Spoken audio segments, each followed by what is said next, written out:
So what we want to do is cultivate cultivate a capacity for kindness.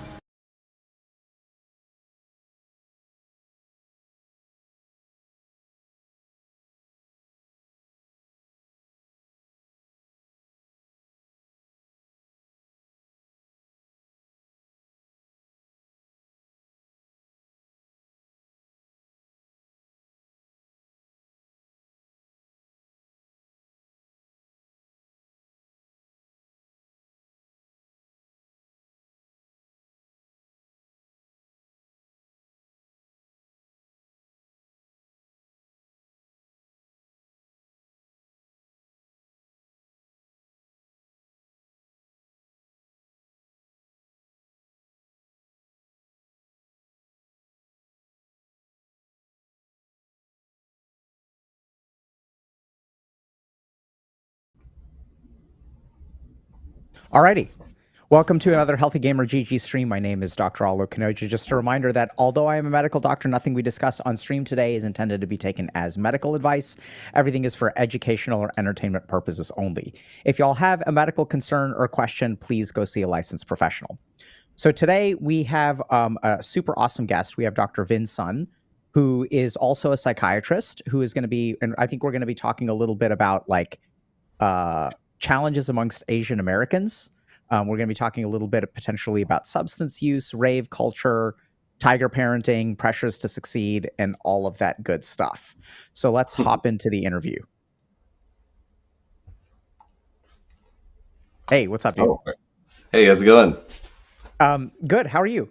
I'm doing pretty well. Very excited, nervous, but it should be good. I'm excited about the topic. So cool. Give me just 1 second. I'm adjusting my thing so that I can see you and look vaguely in the direction of the camera at the same time. So can you tell us a little bit about who you are and where you come from? Sure, that sounds good. Hey everyone, my name is Dr. Vincent Nguyen, or Vincent MD on social media. I'm a child and adolescent psychiatry fellow at Harvard Medical School, and that means I've done medical school, residency, and now I'm in my final 3 months of specialty training before I rank up and become a full attending like Dr. K. And so, if it wasn't already apparent, I'm Vietnamese, or I'm Asian at least, and I've been so my whole life. You could say I'm an expert. But growing up in the predominantly white community, white neighborhood, I was pretty acutely aware of just how different I was. I never felt like I fit in. I was too Asian to fit in with the white kids, too American to fit in with the Asian kids, and so it just felt like things like Asian stereotypes, cultural differences, family expectations, all kind of affected me in some type of way growing up. And so, as I became an adult, I thankfully found diverse communities that accepted me. And surprisingly, one of them was the rave community, where, I say surprisingly because, I'm not even into EDM that much. You could say I'm a filthy casual. I would accept that. Okay. But, yeah. One of my friends, Go ahead. I was just saying that I went to my first rave, and the first thing that stood out to me was just how many Asian people were there, and it was just like a stark, huge proportion of Asians, and they were high functioning nurses, doctors, and like people in finance, and that just fascinated me. So just excited to chat. So were you expecting something else? Just a bunch of degens, basically. No, I wasn't sure what I was expecting, but I thought I had an idea of the type of person that would go to a rave, and it's like people who would rather just play video games, use substances, and just be a slacker. But it was just really quite the opposite. It is really high functioning professionals and people. They have everyone attending raves basically. Okay, interesting. Yeah. So and I know we're going to be talking a little bit about I guess kind of your experience, also a little bit about I imagine you work with maybe high functioning Asian kids professionally. Yeah. Do you want to start by telling us, like, I'm, you're also a psychiatrist, so Hmm. where do you think we should start? Should I just like start to ask you a little bit about your background and kind of like how you grew up? Like that's pretty standard for us. Yeah, yeah, Or do you want to talk more like topically about particular things? Like what do you think would be what feels right to you? yeah. I think that, starting off on just kind of Asian American mental health and what is it about like Asian American upbringing that makes it different or distinct compared to like Western upbringing, I think that's a great place to start. Okay. So do you want to tell us a little bit about what your upbringing was like? Yeah. Um, I grew, both of my parents came from Vietnam. Okay. They uh, we brought up the term kind of tiger parent, and that Hmm. term became really popular after the book Battle Hymn of the Tiger Mother came out by Amy Chua. And my parents were definitely tiger parents, but on the spectrum of things, I'd say they were like on the low moderate end of tiger parenting. Okay. So they expected all A's. I had to play an instrument. Of course, it was the violin, and as long as I lived within certain defined rules and boundaries, they left me alone. And so at some point, it became just like easier for me to just get the grade and not have to deal with them lecturing me all the time and them, me getting in trouble or getting spanked because I wasn't acting properly. Yeah, Yeah. Can I ask you a little bit more about that? yeah, definitely. So like, how old were you when you sort of figured out that it's easier to play along? um, I remember probably around 8, where up until that point, I thought I was going to be like a paleontologist because I love dinosaurs, or like the president or something like that. And my my It's mom quite the sat me range down. there. I know, quite, or like a chef or something. I don't know. Kids these days. Um, my mom sat me down, and my dad's a family doctor, and my mom sat me down and she gave me two choices. She said I could either be a doctor or I could work at McDonald's. Those are my two choices in life. And so when she put it that way, it made my decision fairly easy. How did you understand that at the time? Like, did you think she was like you thought like she was being serious or what? You know? I, yeah, if you were to ask her now, she was like, "Oh, I was joking," or "Oh, I never said that," right? Yeah. But for me, it's like a core child memory of mine, and so I took it very seriously. I thought that that was like the only thing I could do because that's the path that was laid out for me, honestly, before I was even born. Okay. Yeah, and I'm Yeah, I'm kind of curious. Like you said that if we were to ask her, she would say that she was joking or that never even happened. That's something that I tend to hear a lot. Why yeah, do like Asian parents like what's going on there? How do Asian kids or I mean, it doesn't have to be Asian, but how do mhm. kids have such clear memories of what kinds of situations their parents put them in, and then the parent doesn't have any recollection or denies even that it happened? How do you understand that? What's going on Yeah. there? I think that just some of the memories that we have in childhood are just so like salient, and they are so kind of ingrained within us that for me it might have been a one-time conversation that my mom easily forgot because she has such a backlog of history and life that she's lived. And up until that point, I've only had a finite amount of memories that I can even recall. And so for me, that was like a distinctive moment, but for her, it was maybe like a passive comment. So do you think that that's so it I mean, it sounds like just the way that we're remembering things is different. There's just a salience difference, so it's more important to you, less important to her. Yeah, Do you I think do you so. think there are cases where there's like denial? Kind of I a think leading so. question, I but think that, yeah, how yeah, do you yeah. tell the No, difference? I can't tell the difference. There, something I found is that, for some communities and upbringings, there can be some feelings of like invalidation where if you don't feel a certain way, like you're supposed to feel a certain way, and if it doesn't align with how you're supposed to feel, then it's fairly easy for parents or people to be dismissive or deny that Mm. ever happened. Yeah, And so in your case, when you were kind of told, McDonald's or doctor, and it sounds like you actually fulfilled that prophecy yeah. and became a doctor. So what was the way that you were supposed to feel? Hmm.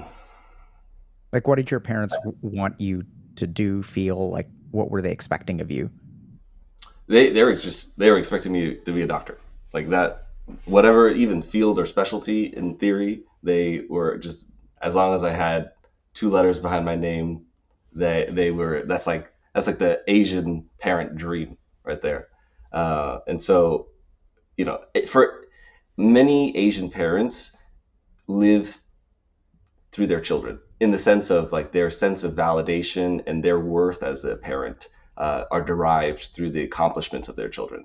You could be working at a nail salon, or you could be a blue collar laborer. But if your children go on to be doctors or lawyers or engineers, go to college and achieve great things, then that reflects positively on you as a parent. Like you did a great job. And why is that? Why do you think Asian parents are so caught up in their children's successes as opposed to their own? Yeah. There is, I think that it's really important to talk about kind of foundational values that cultures are built upon. And so that brings up things like individualism and collectivism, where Okay. much of Western society really emphasizes, be yourself, do what makes you happy, focusing on your dreams, your independence and autonomy, while much of Eastern philosophy is grounded in collectivism, where it's all about like family first, family over everything, emphasizing kind of social harmony, obedience, and duty. And self sacrifice is very much a part of that, where you're sacrificing for the greater good, you're sacrificing for your tribe. So I think that makes a lot of sense. I'm still a bit curious about how that directly connects to, you know, me taking pride in my kids as opposed to in myself. Oh, I see. Hmm. Right. So is the situation that we're dealing with? I mean, so I don't know if your parents were first generation immigrants. Yeah. So I mean, I wonder if like then the way we connect that is like, okay, so when your parents first came here, being a Mhm. doctor was not even on the table for them, right? That's how we end up in nail salons and blue collar work and things like that. So you kind of you made the sacrifice to create the opportunity for Yeah. like a higher tier of financial success for your children. I mean, Yeah. that's one of the things that I've kind of seen, right? So it's like I mean, we sort of left our home country. We've Mhm. traveled here. We can't plug into society. So you talked about the difficulty of being an Asian American, not fitting in with the American kids, not fitting in with the Asian kids. And in their Yeah. case, there was no fitting in, right? There's no way that like I know that, when my parents moved here, like I mean, the level of acceptable racism was so incredibly high, and oddly enough, it wasn't, I think, nearly as damaging in some way. Like, it was okay, and people ended up being, like, happy and healthy and successful. Not that there weren't challenges, but that's something that's always kinda confused me. Hmm. Um, and so then they sort of created an opportunity for you, and now you really have to take advantage of that opportunity. So there's an immense amount of, like, pressure and expectation. Exactly. Yeah. There is, you're almost, you're standing on the shoulders of giants, right? Where they've overcome war torn countries, they've overcome communism, they've lived a huge life in which they've overcome so many challenges and then afforded you the opportunity to, you know, do well for them. And, some Asian parents will just invest everything that they have in their kids where they aren't saving for retirement. Their 401k or their IRA is their child, supporting them later on, right? And so the more that they're able to invest in their kid and cultivating them to have a financially stable career is their retirement plan. Yeah. So what's that like for the kid? Right. So I'm kind of curious, like, when you were, you mentioned that it was hard for you to, or you realized it was easier to just Yeah, do what they want. So what yeah, was that process like for you? Like that process of realization, and when you didn't do what they want, what did you experience? yeah. Wow. When I did not do what they wanted, it was always met with some form of, a lecture. It was always a lecture, right? Okay. Like to align me back, right? The shame is used pretty readily within kind of Asian communities or, these collectivistic cultures to n- bring you back to the norm if there's any type of outlying behavior or deviant behavior. And so for me, on the surface, making all A's. I didn't swear at the time. I was very obedient. So on the surface, it looked great, but inside, you know, it was a lot of pressure. There was high expectations to perform. I never felt like I was good enough. I had problems with self-esteem. I had identity kind of issues, feeling like I was stuck between two different cultures. And so it might have looked all right on the outside, but inside I was really struggling. And what kind of lecture would they give you? Like, does anything come to mind? They always brought up their journey to come to the United States. Okay, so can you tell us a little bit about that? Like, what would so Yeah, let's say like I'm baby Vinh-Son and I'm yeah, 9 years old, and I tell my parents yeah, I come home with a B, yeah. and Oh the my parents gosh, are like, this sin. is unacceptable, and I'm No, like, no, no, no, hold on a second. I want to be a paleontologist or the president of the United States, and I don't uh, need a 4.0 GPA for mm. either of those things. What would they say in response? uh, my dad, like, so this is a key phrase of his was like, education is the key to your future. Education is the key to all the doors in your life. The problem with that statement, though, is that the only door that existed for me was to become a doctor. Like, I entertained the idea of having other doors, but his one door for me was a doctor, right? And he would then say, you know, I, came to this country. I got a full ride scholarship to go to college. I didn't know anyone here. I applied to medical school 4 times, got rejected 4 times, and on the fifth time, in which, he's agnostic. He doesn't, believe in God, but he prayed and was like, God, if I don't get into med school this time, then I know it's not in my destiny. It's not in the cards for me. And on that fifth time, he got in for a variety of reasons. But he would use this as one technically a motivating story because it very much is like a rags to riches type of idea, and it would also be used to be like, hey, you're not doing enough. Like, get your shit together, basically. Yeah, so I mean, he's kind of, and so it's not, it, so this may sound kind of weird, but I don't hear anything inherently shaming, right? So that's like you kind of said, it's sort of an inspiring story of rags to riches, difficulties that were overcome, the value of perseverance. How does that, and I'm sure it does, but how does that Mm. connect to like shaming behavior, right? There's something there that there's some kind of power adapter, Yeah. like that's connecting these two things. Yeah, I think it's like when, if you get an A, like, that's to be expected. That there's no Okay. praise, there's no like positive, and then the comparison to others is a constant, right? If your siblings are doing better than or well, right? They may not even be doing better than you, but they're doing well. Like and then like if your cousins are doing well, if other kids who this person in the local high school graduated at valedictorian at the age of 16. I remember that. That was a very distinctive memory. Uh, you Salient know, memory, yeah, exactly. All these traumatic things are. experience, I valedictorian at the age of 16. actually met the person too, and they're actually very nice. So, but yeah, all these things could just kind of compound on top of you and make you feel like you're not doing enough. even though you're meeting the mark, like there's still more you have to do to set yourself apart. Yeah, and would they make those comparisons when you brought home a B, or would they be at like other times? Oh, just all the time. They would just anytime that they heard good things about another kid, they would then tell me about those good things about this other kid. And what do you think? Why would they do that? Like, what's going on in their head?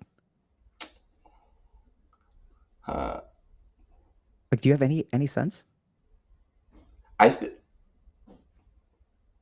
I can only imagine that when my mom does it because she did it all the time. Uh, I think she was trying to be encouraging. I think she thinks that it's like, oh, look how great other people are doing. Maybe you can also do this, like as a suggestion, maybe. Yeah, so I yeah, don't think thinks like she's doing it to shame me, but inherently it brings about these feelings of guilt of just like I'm not doing enough. yeah, it's so interesting because like this is so funny because my parents were the same way. Like when I was like 8 or 9, like my dad Mhm. took me and my brother aside and he's like, one of y'all is going to be a doctor and one of y'all is going to be a lawyer. That's Oh wow, just the way it was. yeah. And so Is your it's brother a kind of lawyer? he is. Oh my God, that's good. Right? So it's like, "Oh my god." And the thing that You're really wrong. surprises me is, like, my mom, like, still will make not comparisons, but she'll tell me about the achievements of random people that I have no, like, vested interest in. And so it's kind of interesting because I'm, like, really curious, and I realize I don't think it's intentionally shaming because No, I don't think I'm like, so. "What Yeah. what more do you want?" Like, I married an Indian girl. I Hmm. have Indian kids. We dress them up for Indian festivals. We take them to temple. I did Yeah. become a doctor. Hmm. I went to Harvard. Yeah. Like, I checked all the boxes. I don't know why Mhm. you keep on telling me about like this person and how they recently purchased the building that they used to rent for their Hmm. private practice and now they own real estate and they're a doctor. And it's like I Yeah. don't know why you're telling me this. Right. So and so I've come to realize Yeah. like I don't think she's trying to shame me. The other really No. interesting thing, Yeah. I think there's an interesting thing with like Asian parents Hmm. where I don't think my mom she'll tell me about all of the achievements of everyone, but Yeah. I've kind of asked her this once before, but I'm pretty sure I don't think she tells anyone about me, Oh, interesting. right? So do your Mm. parents like tell other people like, "Oh, like my Vinh-Son is training at Harvard." You know, do they because I know that you've become Yeah. every Asian kid's worst nightmare and every Asian parent's Hmm. dream, right? Hmm. In one move, in one stroke. And do you have a sense of whether they talk about like so is it just other parents who are shaming their kids by talking about your accomplishments or like, oh yeah, there was this kid named Vinh-Son, and when he was 8, he wanted to be a paleontologist, but he got his shit together and went to Harvard. Uh, Honestly, I know for a fact that my dad talks about like me getting my shit together and doing it right. I, but I don't know that from him. He would never tell me I bragged about you or I talked about you. I only hear about it from my mom. So you're totally right that you know do they even talk about me? I know for a fact they do because my mom tells me. But So your mom tells you that your dad talks about you in a positive way. that's correct. Yeah, Does your mom talk about you in a positive way? yeah, she does. Yeah, Do but she either of does your it. parents? Mhm. Yeah, go ahead. I was gonna say she does it in a way though that's not like hey, look at my kid, he's great, but rather like she gauges it depending on who she's with because she doesn't Yeah, want to make them feel bad that their kid is not doing as much or something. right. So it's okay to Yeah, make you feel bad that you're not doing as much as other kids, but yeah, we can't let other these are the rules. Like I know this, right? So my experience is like sure. 100% the same. Yeah, So here's the yeah. here's the thing. Do they talk to you about how proud they are with what you've done? My mom tells me very regularly that she is proud of me. My dad, maybe once in a blue moon, maybe on my birthday, he'll say, "I'm proud of you." And the reason I say that is because, you know, you mentioned like I'm every parent's dream, but I don't feel that way specifically because, my point of kind of individuation, my point of being able to kind of regain autonomy on the situation in which I felt like I had to become a doctor was actually choosing psychiatry, right? Like Mm. they wanted me to be, either even, Cardiology. yeah, cardiology, surgery, medicine, right? Real Psychiatry. Yeah, doctor. when I real medicine, yeah. When I told them I want to do psychiatry, they were like, "Are you sure you don't want to do neurology? Because that's a real specialty, right?" And so even then, I feel like, and I'm at Harvard, I feel like I am not exactly what they wanted, but it's something that I chose for myself, and that's where I feel like I, feel great about my life. Yeah, so like it's so interesting. Why do you think it is that Asian parents don't, or it's hard for them to tell? So it's easy for Asian parents to tell their kids about the accomplishments of others. Yeah. It is also easy for Asian parents sometimes, right, to brag about their kids. I've seen that a Mhm. bazillion times. Yeah, yeah. And yet it's hard for them to tell their kids that I'm proud of you or accept you for who you are. How do you understand that?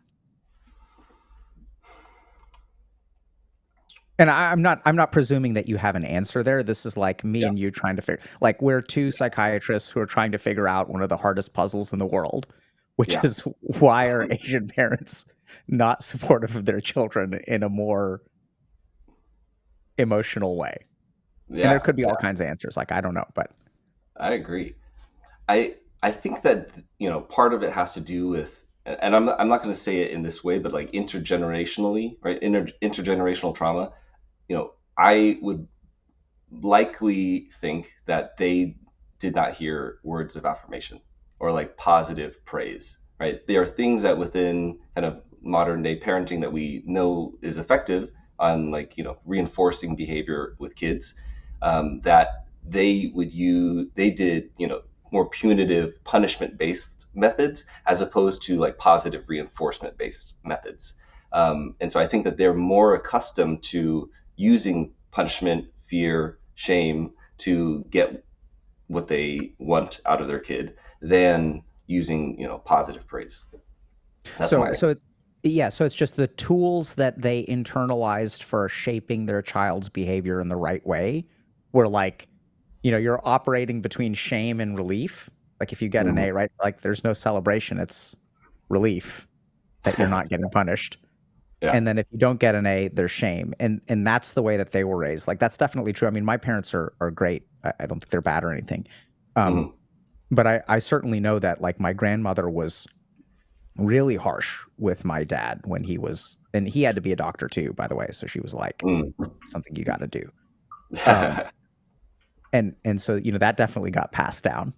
Yeah, no, totally. Um, I 100% sympathize with that. My dad tells me all the time that my grandma, who was raised by nuns, beat the living shit out of all the kids growing up. Like, she was a ruthless woman, apparently. And I only knew her at the age of like 95. She went on to live to like 100. And so she was very, frail, cute little grandma. But apparently she was like ruled with an iron fist. wow. Yeah. And how did your dad? And we're not trying to demonize people here on the internet. Just a quick disclaimer. But No, definitely how not. did your dad convey that to you?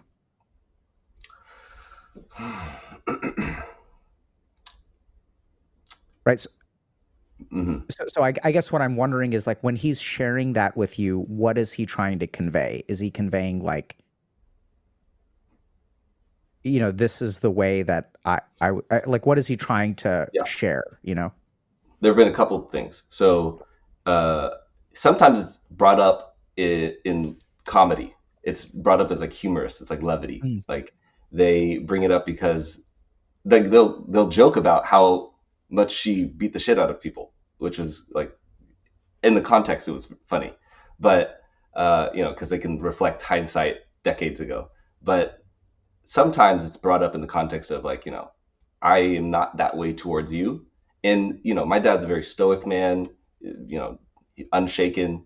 Um, and so I kind of see how he was molded and shaped. And so I don't know if he was trying to tell me to help me understand how he is as a person, but it was not meant to be like, I could do that to you. Don't make Yeah, me yeah. get to that level. But rather, It this wasn't like a is threat. how I grew up. Yeah, exactly. Yeah. Yeah. So, and I think it's interesting because I mean, I remember similar stories where I think a lot of times Asian parents intuitively feel some degree of, there's some part of them that is either empathic or emotional or social that they want to convey something to you, but they also were not raised in a way where they have the tools to Yeah. tell you what they're trying to tell you. Right? Mm. So they'll just share these stories that are kind of like unanchored. Like Yeah. they don't have like a point. They don't tell you like, hey, I want to tell you a little bit about what my upbringing was like, or like they never frame conversations, right? It just kind of Yeah. comes out in random ways, It and does. they're Yeah. trying to pass something on to you, but it's Yeah. not clear. Even I think to them, it feels important to them. Hmm. I wonder if your dad, like most other Asian dudes, is somewhat alexithymic, right? So he doesn't even know exactly what he's feeling and like why he's saying what he's saying, but it feels important to him. He's Yeah. sharing it. I'm sure if I were to ask him, he would say something about it's important to learn where you came from or something like that. 100%. Yeah. So you were growing up, no paleontology, getting all A's, and so so despite the fact that you were getting all A's, it sounds like you struggled with like confidence and self-esteem. Oh my God. Yeah. And what are there any things that come to your mind about like moments where you really sort of like what that looked like for you or what your lived experience of that was? Yeah. I was bullied pretty regularly. I think like very distinctively, I remember in third grade, someone like pantsed me, Mhm. and on that day, I forgot to wear underwear, and so it was like literally the most embarrassing thing that had ever happened to me up until that point. And they targeted me because I was Asian, because I looked different. They would always do the squinty eyes thing, and that was just like, man, it Oh was man. no. It's so interesting because there was a part of me that like when you said that on that day I forgot to wear underwear and I was like, how does one forget to wear underwear? And then I realized like I thought for a second about my kids and Mhm. it's like, yeah, they sometimes need to be reminded to wear underwear. Yeah, Um, exactly. so that's got to be rough. Like and I'm sure that wasn't like the first time that you got pantsed, or was it? No, I think Is I can't remember. Every other time I probably wore underwear, so I was good. Yeah. So it was like a critical hit right out of the gate, or Yeah, as yeah, okay. yeah. So you got bullied a lot. Parents are making a lot of comparisons. Other things like come to mind in terms of like what was high school like for you? Yeah, more like teenage adolescent time. High school is actually pretty okay because I went to a fairly diverse high school. Honestly, like white kids were the minority. There was like every other race was represented at that time. But I just remember like in college and even in medical school, like dating was tough, right? Like I think that there was a time in my life where I so desired to be white purely for the fact that just like girls were not into Asian guys. And some of the surveys that have come out with some of the dating apps was just like the least matched, the most matched and then the least matched by demographic. And I think it was like black women and Asian men. And so Or least matched? and are least matched, correct? Yeah. And I can confirm that was my lived experience. Yes. Yeah. So what was dating like for you in college? Hmm. And if you don't want to talk about this, we don't have to. But I think it's like just let me know if Yeah. I'm almost like any question I ask you, you can ask me too, and Yeah. I'm happy to share how terrible dating was for me in college as well. Yeah, yeah. I'm struggling to find the words because it was a very dry period of time. There was not much going on. So Yeah. Mhm. Did you have trouble like talking to girls, or like did you ask them out on dates? Like what was the Yeah. what did trouble look like? Or when you say not going on, what does that look like? Yeah, I think that I didn't struggle with talking to girls. I think what I struggled with was making my intentions known. I think that, I tried to, you know, this stereotypical nice guy, which is not, I'm not trying to be like, oh, I was a nice guy and I got my heart broken. I definitely am not that type of person.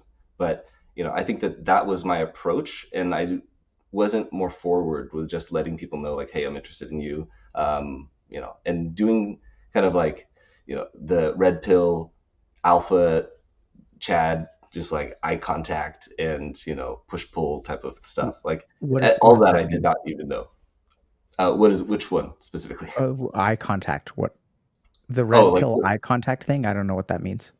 oh, that's not like one thing. I'm just like throwing out a bunch of Okay. terms that are within that kind of space.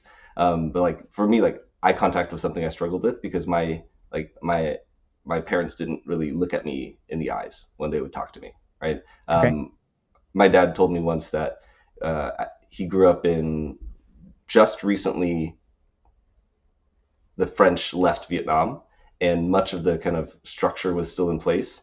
He was discouraged from looking at people in their eyes because that was a sign of disrespect. So in Hmm. Western culture, it's a sign of respect, but where he grew up, like you didn't look in people in the eyes. And so growing up, I didn't learn that really well, and so it's something that is important apparently for attraction, and it's something that I did not know for a majority of my life until recently.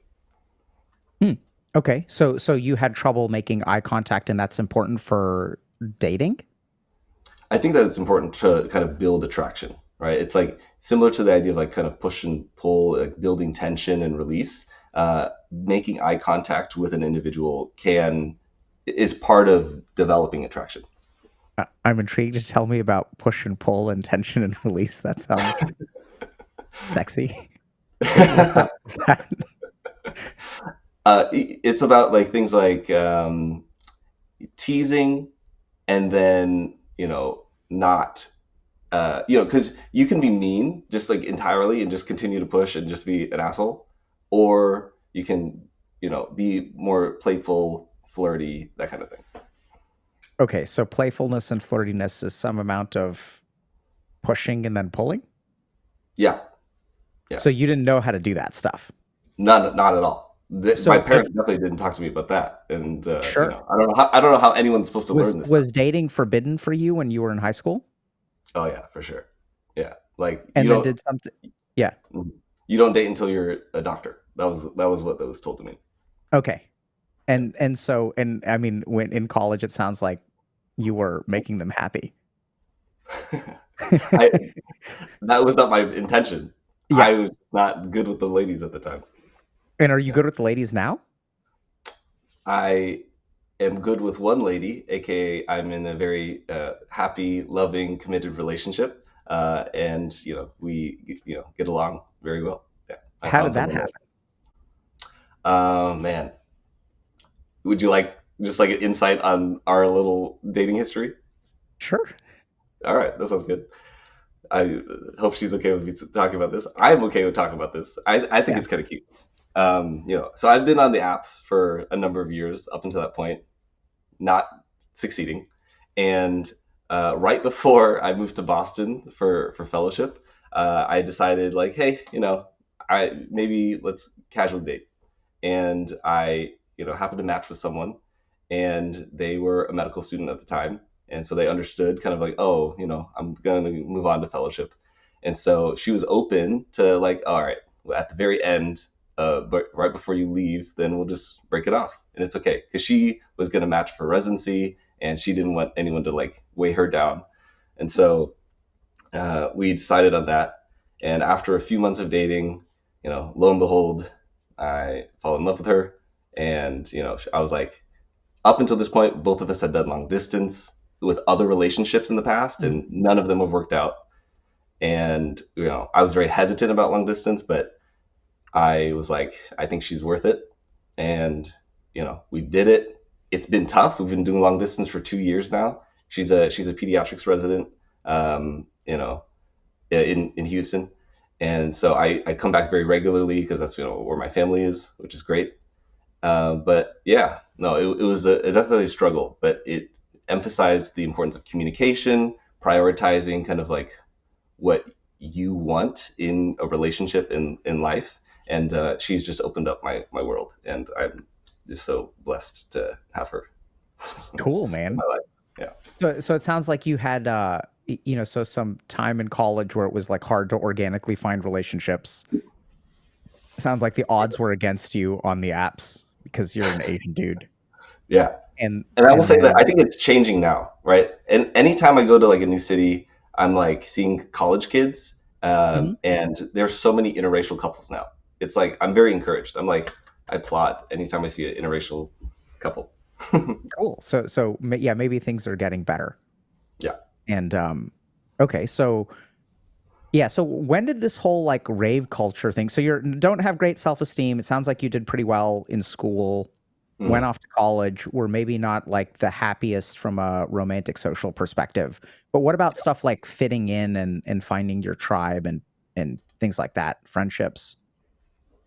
I I was in a 7-year BSMD program, which means that I did 3 years of undergrad at one place and then moved on to medical school as I made certain grades and a certain MCAT score, and then so many of my friends I kind of copied and pasted over to med school. So I've known some of these people for Hmm. over 10 years now, and so we that's like one inherent friend group that is just very core to me, and it was just quite a diverse group of people, like people of all races, and it didn't matter what skin color you were, it didn't matter like how you grew up, like we just got along. We accepted each other for as one another, right? And I think similarly, I think the rave community also does that, where it doesn't matter what you do, it doesn't matter where you come from, you are here, and we love you for that. So how did you get in touch with the rave community? How does one do that? Uh, my circumstance was through Epic Chat, like Okay. Epic the EMR. Um, What? I know, I know. I will explain. You My used an electronic health record to find people who go to raves? This was it's a not in my ridiculous. Epic orientation. No, it's not. No, they don't do this in any onboarding process. This That's is for sure. awesome. How did no one tell me about this? It's honestly just one person, honestly, right? Okay. So shout out to Kevin. Uh, I was on the consult team. So I'm in residency. So Okay. granted, I've lived like 25 plus years of life. I barely listened to EDM. I'd never been to a rave in my life. Didn't even know how to go to a rave. Yeah. And yeah, on one day, I was consulted by a medicine team, and I was interacting with this person. Come to find out in Epic Chat, as I was giving them my recs, uh, we talk about how we have a mutual connection. Like we have a mutual friend. He's from Southern California, went to UCLA, and that mutual friend married one of my friends. And so immediately, because this guy is a SoCal Asian, he was like, "Yo, do you rave?" And I was like, "No, I've never been to a rave in my life." And he was like, "But are you interested?" And I was like, "Yes, I've always wanted to go just to see what it's like." And from that point, he just like took me in and introduced me to all his friends, and just this whole new world opened up before my eyes through Epic Chat. Okay. So let me just make sure I understand this. Yeah, So Vinh-Son MD yeah, logs into Epic and messages this guy, Kevin, mm-hmm. IV lorazepam 4 milligrams TID. Mm-hmm. Day Kind of told 2, you. IV lorazepam 3 milligrams TID. Day 3, IV lorazepam 2 milligrams TID. IV lorazepam 1 milligram TID. Mm-hmm. Transition to PO with PRN IV lorazepam 1 milligram as needed. You send him that, and he's like, "Yo, bro, do you rave?" And you're like, "No, but I've always wanted to." Like you're Which, sending him Rex about a patient, and he just, I mean, mhm. I'm not trying to knock the guy. I think the dude is an absolute legend. Oh, he's great. He's the best. Yeah, And it's interesting because you say he's a SoCal Asian, and I know yeah, exactly what that means, but I don't know how to describe it, but that like yeah, fits, yeah. right? Oh, it's very much an identity. Yeah, yeah, And yeah, so then you go to your rave and you yeah. feel accepted. I was more intrigued than anything. I was like, what is this? We're in a warehouse. There's a bunch of people. A quarter of them at least are Asian, and I'm like just confused, but also like delighted because this was like lights, music is pretty lit. It's a good time. So why do you think so many Asian people like raves? I think that there are a handful of reasons. I actually Okay. did right before this. I did a little poll of my because I'm again a filthy casual when it comes to raves and EDM. So I did a poll of all my friends who go to raves pretty regularly, and I asked them like, what draws you to go to raves and go to EDM events? And so they said the music was like number one, right? Mm. Music, and then community was a huge part as well, like going, camaraderie, going with their friends, and then like having like new experiences or like freedom and self-expression was like part of that also. Yeah. And so within the community, there's like a concept called plur. Have you heard of that? Mm-mm. Plur. So plur is PLUR, stands for peace, love, unity, and respect. And this is like the tenets of being within the rave community. That is a complete contrast to the rigid hierarchy of just like Asian households and Asian upbringings, uh, that emphasizes like unconditional love, acceptance, mutual respect, just for being here. And I What think that that is a huge draw. what's the acronym for Asian households? If peace, love, unity, and respect is the acronym for, so what is it? It's uh expectation, shame. How would you, are we frozen? Discipline, obedience. Oh yeah. Uh, Oh, obedience. Okay, so I'm frozen. obedience, Yeah. what else? Okay. Yeah. Uh, discipline. I'm trying Okay. to make dope. Oh, Discipline, dope. Nice. obedience. Love it. I don't know what T. Discipline, Yeah, yeah. I don't know what obedience. T. Mhm. Okay. And then what's the Something E? in the. Anything? Uh, didn't Ego? you? Yeah, I had an E. Yeah, yeah. What was your Um, E? I blanked. So Expectations. Expectations. Yeah, expectations, yeah. discipline, obedience, expectations. What's a Yeah, good P? I Hopefully, don't know. maybe Chad can help us out. Yeah, This is where chat comes in and helps us out. yeah. But Mm.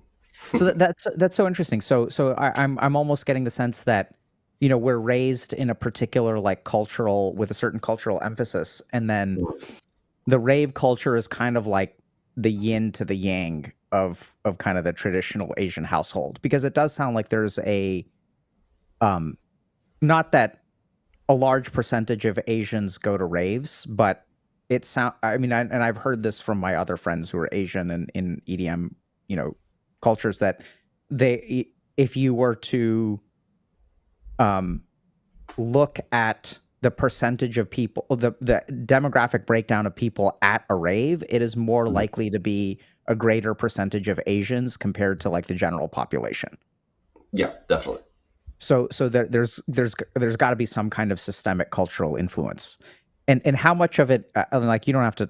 I don't know. I don't think it's a good idea for you to talk about your personal history with what I'm about to ask you, but like how much of the peace, love, unity, and respect is like MDMA? A good amount. That is Okay, for sure. Yeah. Like and some of the literature about rave culture, which is pretty sparse, but I combed through yeah, however many articles exist. MDMA, and in my own survey, is at the top of substances that are used at raves. and what is it about MDMA that makes it so rave friendly, or vice versa? Yeah. MDMA floods the brain with, serotonin, dopamine, you're creating these like intense euphoric experiences as well as this kind of emotional connection with the people around you, right? It enhances all the kind of sensory things that are already going on, all the lights, all the music. Things just seem like so much greater with, under the influence. And something else that it also does is that it dampens the fear response, dampens anxiety, so it reduces activity in the amygdala. And that's why it's actually being studied for PTSD treatment, because it can help with these things. um, but of course there's always going to be a flip side to all the great things that MDMA can do. What's the flip side? So some of the side effects can include just having a bad trip. That is definitely something that can happen.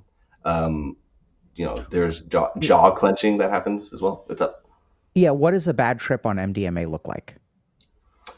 It can be like a panic attack. I Okay. know someone who had a bad trip and they got super anxious and they just kind of fled. They just went off bolting 3 hours after the concert ended, and they were just walking around the city thinking that people were recording him, and so Okay, his so like phone was acute dead. psychosis, Yeah, paranoia. exactly. Yeah, That's interesting because if it kind of suppresses the amygdala, but I guess you said it's dopaminergic, right? So exactly. Yeah. yeah, so I guess if you have a flood of dopamine, you can get paranoid and psychotic. Hmm. Yeah, And I actually have very limited clinical experience with people who attend raves, because for the most part many of them are high functioning. But the one circumstance in which I saw someone on the inpatient unit was an Asian guy who was experimenting with psychedelics. I wouldn't just say MDMA, but psychedelics in general, and they had a psychotic episode. But after they were less intoxicated, they were able to be discharged safely. so you said it can lead to bad trips. You said jaw clenching.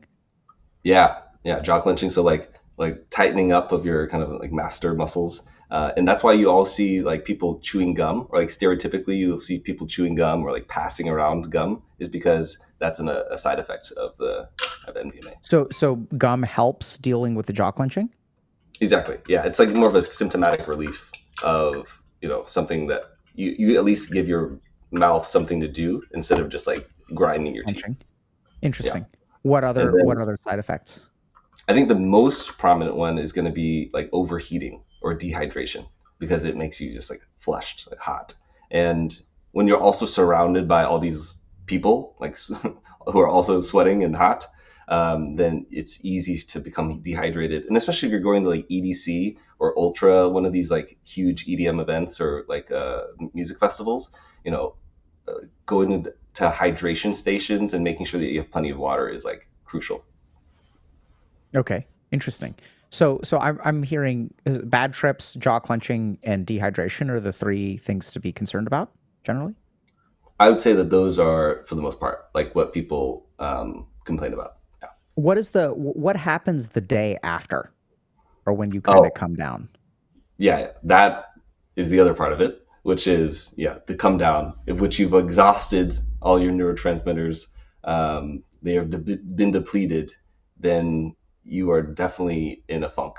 You are feeling low. There's definitely a post rave kind of blues that can happen, as your body just needs to uh, you know create those neurotransmitters to replenish itself again. And how long does that the post rave blues last? I don't know, you know, the direct timeline, but I usually people describe it on the form of like a few days, Okay. typically. Yeah, Yeah. because one of the things that I've sort of noticed, like from substance use, is that there's always like a price. So it's Hmm. sort of like we have a normal amount of like serotonin, dopamine, whatever, and everything Yeah. from alcohol to marijuana to MDMA. When you dump out all your neurotransmitters, you have all these stores, and Hmm. then all your vesicles, I'm assuming, are like completely empty.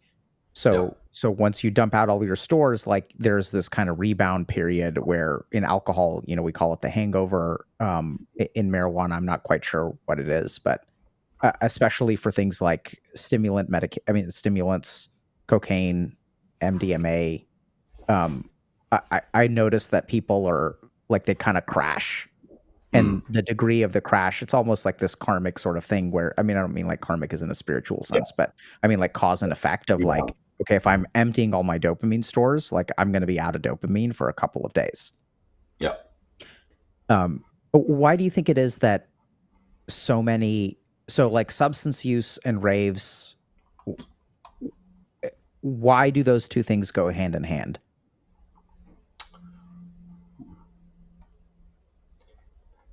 The substances enhance the inherent experience, and I think also decrease inhibition and allows you to feel more accepted. There a lot of people who attend raves go for, the music or the experience, and it's just another way of elevating that, experience, making it super memorable because of how great it is.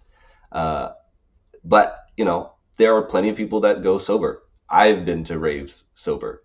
It is, not necessarily the amazing time, but it's still great and it's still fun, and there's still a community that is there.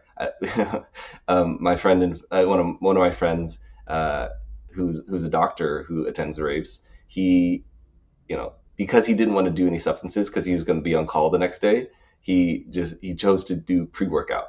Like that was his like rave substance, because he was gonna like, dry scoop pre-workout and just like go rave for 5 hours and then Just go to pre-hydration. yeah, exactly. Electrolyte. Yeah. Okay. Interesting.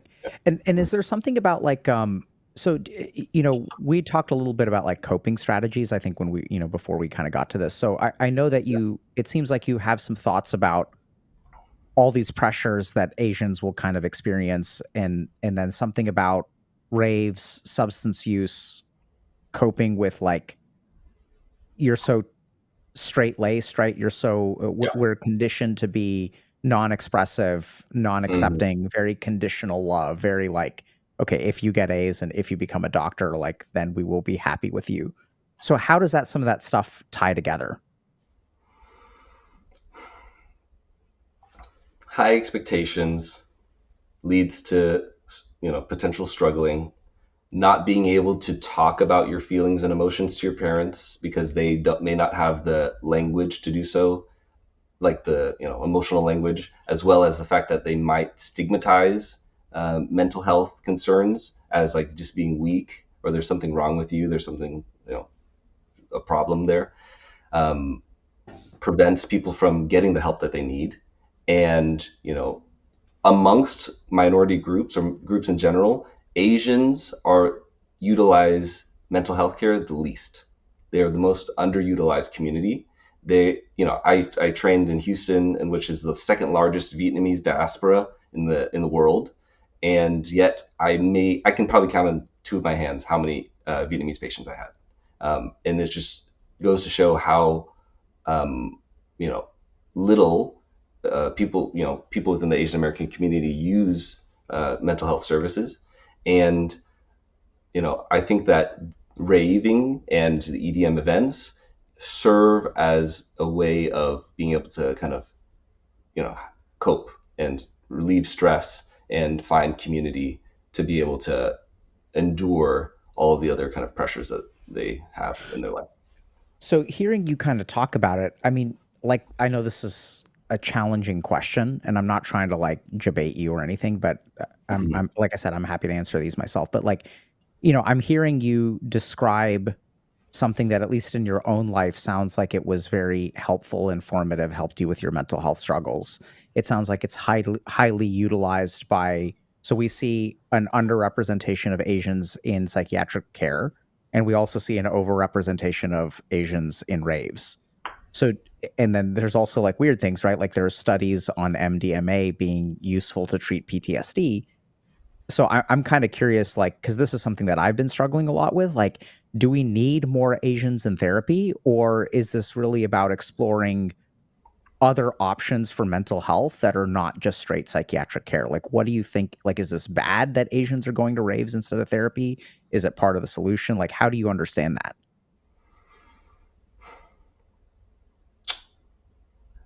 I think that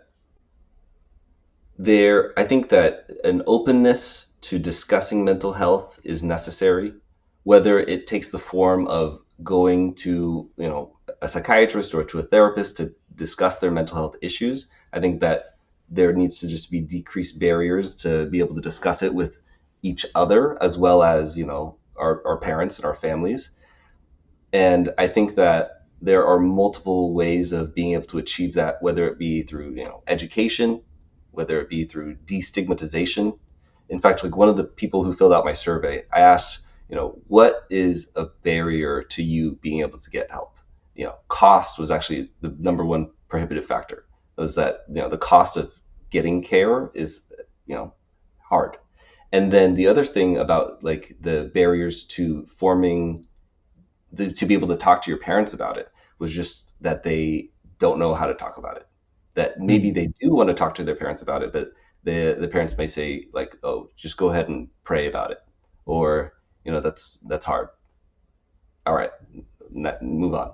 And then I think that I had a point, and then I completely lost it. But yeah, that's those are my thoughts on that Yeah, for now. so I mean, do you think raving is like sort of, and I'm not, once again, like, don't take this as medical advice, anyone who's listening. I think there's a clear reason why both of us, I mean, I'm not into raving culture, but it sounds like Vinh-Son is, and he's also a psychiatrist who practices psychiatry. So we're big fans of the psychiatric, the possibilities of psychiatric care. But I am Yeah. kind of curious, like what you think more, not from like a medical advice perspective, but I mean, do you think that people who attend raves find some significant and maybe even sufficient amount of mental health support and care there to where it really does improve their mental health? I think having a community, I think that's the biggest thing. There are plenty of solo ravers out there who do it just because they love the music, they want to go to the event. But I think community is probably a huge factor that makes raves so appealing and so therapeutic. That you feel that you are seen, that you are heard, that you are loved, and that is something that is a protective factor universally throughout for all these mental health conditions that we treat. Yeah, so I'm hearing that it's not something about the rave itself or the MDMA or the music. It's just that for people who have trouble fitting in, there is a place that you can go which is full of misfits, and Yeah, we're all gonna, huh? I said 100%. Yeah. Yeah, and there's tons of data that finding your tribe, social support, community is very good for your mental health. So I'm hearing you kind of say that the primary mechanism of mental health improvement through raving is community. Yeah, that's what I believe. Yeah. Yeah, cool. Um, yeah, thank you so much for sharing all this stuff. I loved hearing your perspective on your own upbringing and what it was like with your parents and sort of your Mhm. journey. We still have plenty of time left, so I'm kind of curious, Yeah. like, what do you want to talk about? Um, I think something that we haven't really addressed yet is like the like parenting styles. I think is really Okay. interesting. Like one of my first orientation sessions in child psychiatry fellowship was just like learning about parenting styles. And so like tiger parenting is can be categorized as like a certain type of thing. So back in the 1960s, Diana Baumrind, who is a clinical psychologist, observed that there were three different parenting styles: permissive parenting, authoritarian parenting, and authoritative parenting. Permissive parenting is kind of stereotypically what one would think as like a more American style, where there's minimal control over the patient's behavior, few rules. It avoids confrontation potentially, and so if a kid was to break house rules, they would say just like try not to do it again. While authoritarian parenting, which is very much like the tiger parent, is all about strict discipline, high expectations, little warmth or flexibility, and you never question authority. And so a kid breaks the rules, then they say, you do it because I said so, right? Like that's the rule, end of story. And then lastly is going to be authoritative parenting, which is, I think, the thing that, arguably we should all strive for, which is a more balanced approach where we are guiding while, allowing for autonomy. encouraging reasoning and discussion, and setting clear expectations while being warm and responsive. And so so a kid breaks house rules, they would say, let's talk about why that rule exists. And I want you to understand it, not just follow it. Yeah, so I think I like that system of, I think these are three of the four quadrants, right? Hmm. So there's warmth and there's involvement. So this is Yeah. just kind of how I understand it. Yeah. And True. you're the child psychiatrist here. But like, so there's an axis of warmth. So are you warm or are you cold? Hmm. And there's an axis of involvement. Are you hands-on or hands-off? So tiger parents are super hands-on and also cold. They don't care about, they're micromanaging you. They're helicopter parents. They don't care about your feelings. They don't care about what you want. No paleontology here. It's going to be medical doctor. And they're kind of like controlling, invasive, micromanaging. So they're highly, highly involved. Yeah. Permissive parenting, I think, can oftentimes be warm and uninvolved, right? Hmm. So I remember seeing a really fantastic study about substance use. So marijuana use in teenagers. Mm. And the key factor for marijuana use in teenagers is whether one person, one of the people in the friend group, has a permissive parent who's like warm and hands off. So you just need one, y'all need to go to one person's house where your parents don't care what y'all are doing, and then kids will get high. You just need a single person, right? And then that's true of alcohol. And like, I don't know what your upbringing was like, but that was absolutely true of me, where like I had one friend whose parents, when I was 13, didn't care if we were watching nudity. So we would Mm. like go to like that person's house and watch like R-rated movies that Mm. had nudity or violence or whatever. Yeah. And so permissive parenting, I think, can be, warm and uninvolved. So your parents are like warm and supportive. They kind of let you do whatever they want to. They're not really paying attention, but they're loving and kind and things like that. I forget what the term is for cold and uninvolved. So like just kind of an absent parent, Yeah. um, I who's forget that not one as really. well. Yeah. Yeah, I'm blanking now, but so where parents are pretty absent, they're not really warm or supportive. They're kind of like letting you sort of like raise yourself. Super kind of like, I think absent parenting is maybe the best thing that comes to mind. And Agreed. then authoritative is when you are involved and you are warm, right? So Yeah. you're not letting you're like sitting down and doing your homework with your kids. So you're making sure the homework gets done. You're not letting them kind of run wild, but you're also like warm emotionally, like you're supportive, encouraging, not really punishing, not really like demand. It's maybe you are actually. So I think there is a certain amount of strictness with Yeah. authoritative parenting. Hmm. Um, but the strictness is like with love and like kind of like you said, like explanations and it's not just you're going to do what I said because of what I said. Like what you think matters. I'm paying attention to you. I'm going to be encouraging, but also like I'm not going to let you get away with whatever you want. Hmm. Yeah. Yeah. Um, I think that these parenting styles just really put labels and at least compartmentalized, categorized just my lived experience and what I would hope to strive for or hope to aim for when I one day become a parent myself. And so it was just really eye opening just to be able to kind of see that because I had a certain lived experience, but to see it described in a certain way, as well as how it could be done differently and in what areas it could be done differently, was really helpful for me. so if someone's kind of listening to this, I'm kind of curious about like, let's say I was raised in a particular parenting style, right? That Mhm. will affect me psychologically, personality wise. What are some of the things that maybe people can like do? So I'm to correct that, Yeah, right? Do you have yeah. any thoughts about, okay, so it's fine for us to say, oh yeah, I had tiger parents, but now Mhm. what? Mhm. Yeah. Any, No, that's such a great point. There's a book I conveniently have it right here, by Jenny Wang, "Permission to Come Home." Have you heard of it? mm-mm, Okay, so this is such a great answer to your question because this is it's written by a psychologist and it's about reclaiming mental health as Asian Americans and there's kind of steps to how they kind of went throughout their journey. So this is like in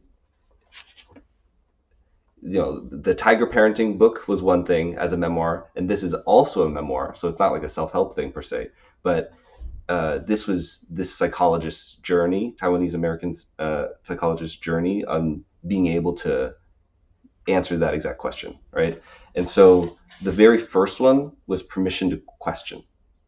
So being able to allow yourself to question your upbringing and what kind of values were imparted upon you, and determine for your own self whether that's something that you would want to continue or like abandon potentially, right? But just the idea of questioning was the first step, where you were questioning everything from hierarchy, familial duties, humility, not asking for help, because questioning isn't just discarding inherently, but rather you're just thinking about it, right? And the other thing about that is that you have to ask yourself, what is the cost of not questioning, right? Mm. What if you don't question all of these things that you've believed to be true, because there is a cost to it potentially.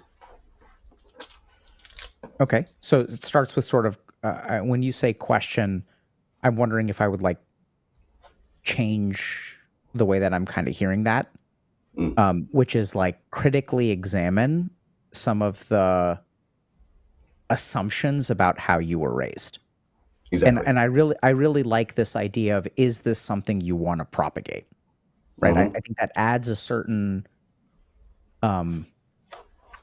so like to question your upbringing feels like it can be a very nebulous exploration, right? Like, where are we going with that? But I really like the idea of, okay, if I were to have kids one day, is this something that I would continue to do? And Yeah. if so, why or why not? And then that will help you reflect on your own experience and kind of what was right and what was wrong. Because I think a lot of times when I work with people, not just Asians, I mean, I see this all the time with, patients of mine who have been Jewish or Nigerian or Caucasian, Totally. super high expectation. I've seen this a lot from like South America and Central America, where there's like definitely like a class system down there, where there's like the people who are very like rich and successful and very like, and then there's a very wide class divide, and are based on the experiences that I've had with my patients. And I think that one of the things that's really hard for people who are like Asian or raised with tiger parents is that the style in which they were raised does come with a lot of benefits, but oftentimes at a very high price. And it becomes very hard to dissociate those two things. Like, if my parents weren't this way, then I don't know if I would have gotten to the level of success that I did. Yeah. And it becomes really challenging, because then it's like, do I want to, raise my kids this way? Well, like I ended up okay. And then that also yeah, go ahead. I was saying that completely resonates with me, right? Like in hindsight, what they did made me the person I am today, and I'm very grateful for the person I am today.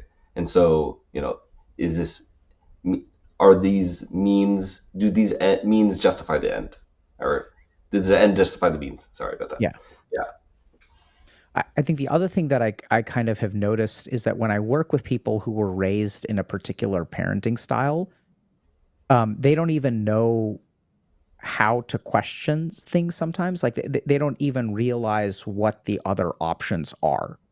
So, for example, when I work with people who are like super successful Asian kids who are in banking or medicine or whatever, right? Like, take your list of acceptable professions. and they're not even aware of that they're missing something, right? So a good example of this is people who are like highly alexithymic, who have learned to be incredibly like stoic or suppressive towards their emotions. They're not even aware that there exists a possibility of life where you feel free, where you can just be happy on a day, even though you haven't accomplished anything. That feels hippie to them, that feels foreign to them, that feels weak or undesirable to them. And they run across all these, and they're not wrong, I think, in that feeling, because they'll look at a lot of other people, sometimes their friends, sometimes their siblings, who aren't as hardworking, don't suppress their emotions as much, and they may be like in touch with themselves, but they're also struggling to pay their rent every month. Hmm. And so I've run across a lot of people who don't really even realize what dimensions of improvement are possible. Any thoughts about, have you encountered that? Any thoughts about how to, like, how can we help people understand what else is out there? Yeah, I I know it's a think hard question. that is this from, I guess, to frame it, would it be from like someone who's looking for parenting, or do you think it's someone who's looking just for, yeah, What I'm kind of thinking, so you mentioned parenting styles, and we absolutely have parents like in our community, but I yeah, think that what I'm kind of curious about, what happens a lot more, the larger percentage of our community is people who grew up with one of these parenting styles. yeah, And each of these parenting styles comes with like, you know, personality changes, let's say, mhm, ways of looking at the world. And those ways of looking at the world create certain problems for people. So if I had yeah, super, um, I've had patients who had very permissive parents, and mhm, parents never really like taught them discipline, never taught them how to sit down and do homework, never taught them things like that. And so they've had this learning curve where they have to fill the gap between what their parents didn't teach them that didn't yeah, really prepare them for success in life. So they had to do a lot of like auto parenting or corrective parenting or self parenting. And on the flip side, you have people who have like tiger parents and they weren't taught how to get in touch with their emotions. They weren't taught how to value themselves, how to accept themselves for who they are, self love, like all this stuff feels super foreign. So I guess kind of what I'm leaning into is, okay, it's fine that we talked about parenting styles, but if you're someone who grew up with one of these styles, how do you approach that? What do I need to fix if I had tiger parents? And you kind of said yeah, like permission to question is the first thing. yeah, That's totally, kind of where yeah. I'm So coming from. I think that the sequence that, at least in the book for Permission to Come Home, I don't get any royalties or any like kickbacks. This person doesn't even know me, but it's just a great book and highly encourage it. So it's question, permission to feel. So be able to feel something that you've spoken about in the past is just like, in the cases of trauma and just like, be suppressing emotions, there's a disconnect about like kind of logic and how you think things are and then how you feel and just not being able to feel. And so the second step would be like permission to feel. And then the third step is permission to rage, which is, part of the feeling. But Mm. in this way, they use anger, rage, that can be a compass, right? We oftentimes vilify anger, but, it very much is a feeling that we can utilize to understand what about these things that I've already started to question makes me feel this way, right? And then just to kind of finish it out, there's like permission to say no, permission to take space, permission to choose, fail, play, grieve, and then finally come home. That's awesome. Love it. Yeah, I know So it's a great book, so I highly recommend it. But I think the anger especially is like a really important. I love that because I think oftentimes. So when I sort of think about when I'm working with people who struggle with their emotions, the first place we start is what's the purpose of emotions? mhm, And a lot of people think that there's just something to be, controlled, suppressed. They get in the way, their problems. Even a lot of like the stoic bros. So like stoicism is making a big yeah, comeback in social media. And it's not clear to me that a lot of the stoicism memes are actually reflective of stoicism. It's a no, yeah, conversation not at for a all. different day. But I think oftentimes stoicism gets transformed into valuing emotional suppression and even like striving for dissociation. Um, but I think that one of the key things that I'll start with is that all emotions are sources of information and sources of motivation. So if you become numb, you're not going to feel like you have direction in life. Like you're not going to have a compass. You just start to live life incredibly reactively, where like this thing happened and now I have to deal with it. And now this thing is happening and now I have to deal with it. There tends to be very little forward momentum in life, or the forward momentum, since we're talking about Asian kids, is scripted, where it's not Mm, your forward momentum. There is actually, it's not, there is a upward trajectory, but that upward trajectory is not from motivation of yours. It is like you're following a script. And oftentimes what these people experience is that they don't want to do any of this. So every day becomes like a willpower battle, a willpower struggle, forcing yourself to study for the MCAT, forcing yourself to study for boards, forcing yourself to study for boards again, forcing yourself to study for boards the third time, right? So like, and that's what their lived experience is. There's like very little natural motivation. Yeah. And so I really like this idea that anger clues you in on what is important to you, what is missing in your life, what is actually unacceptable. So when you get angry at your parents, that tells you that there's something in you that is your inner voice, which is not jiving with being forced into something or whatever the case may be. So I really like that. And then even some of these other things like, permission to choose, because that's not, and both of us, I think, made the choice around the same time, which is when towards the end of medical school, we were like, we're going to do psychiatry. And my wife was like, are you sure you don't want to do neurosurgery? And I was like, yeah, I'm going to do psychiatry. Same organ, just different surgical instruments. That's all. Yeah. So that's kind of interesting. So from a tiger parenting perspective, it sounds like that book is kind of like to answer the tiger parenting style. Yeah, I think so. It starts out the book talking about what you're describing, which is like this rigid roadmap, this playbook that is set in front of you before you could even make the choice of what path to go down. Right? You're not an autonomous being because your parents told you you're going to do these things, right?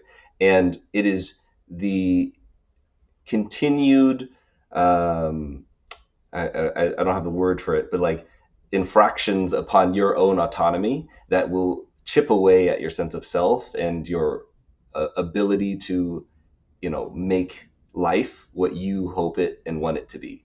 And that is kind of what leads to burnout, even for high achieving individuals.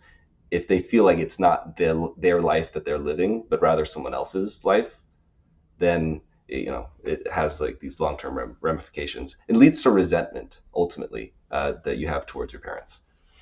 Yeah, I think it makes a lot of sense.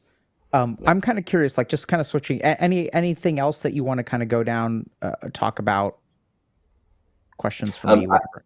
I'm curious how you have approached your parenting and how you choose to raise your kids. Like that's something of interest to me.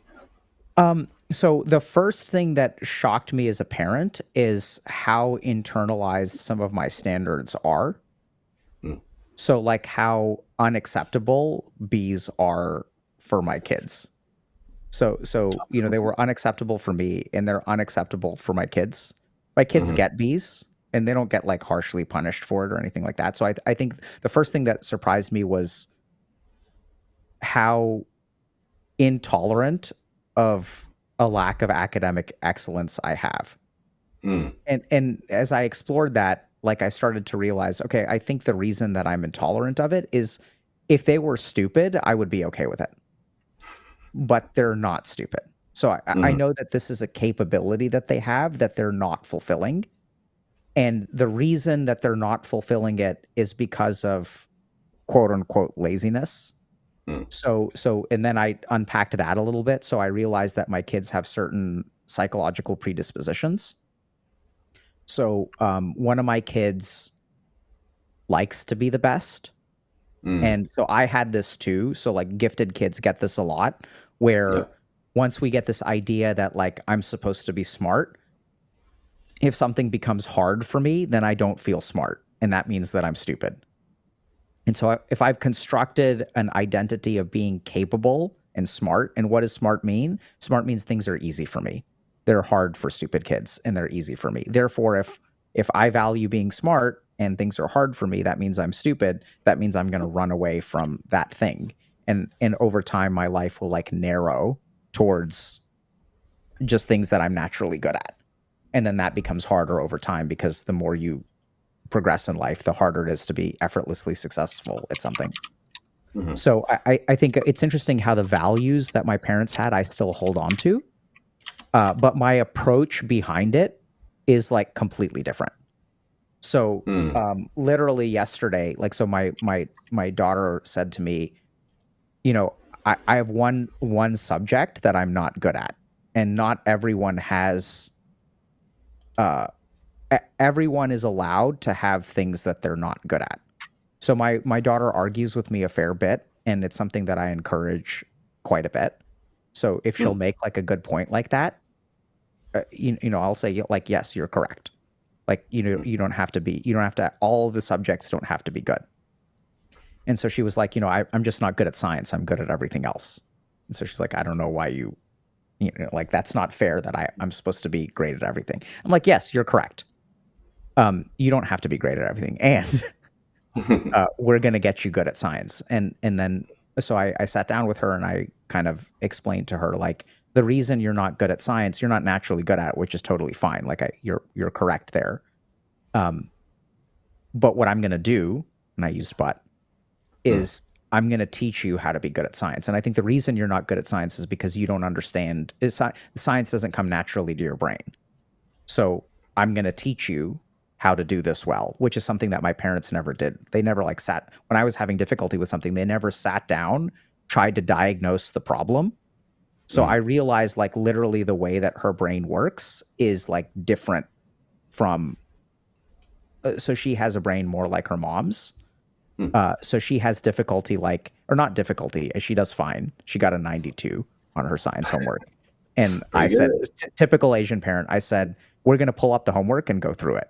And she's like, but I got a 92. Isn't that good enough? I was like, I don't care if you got a 92, 100, or a 0.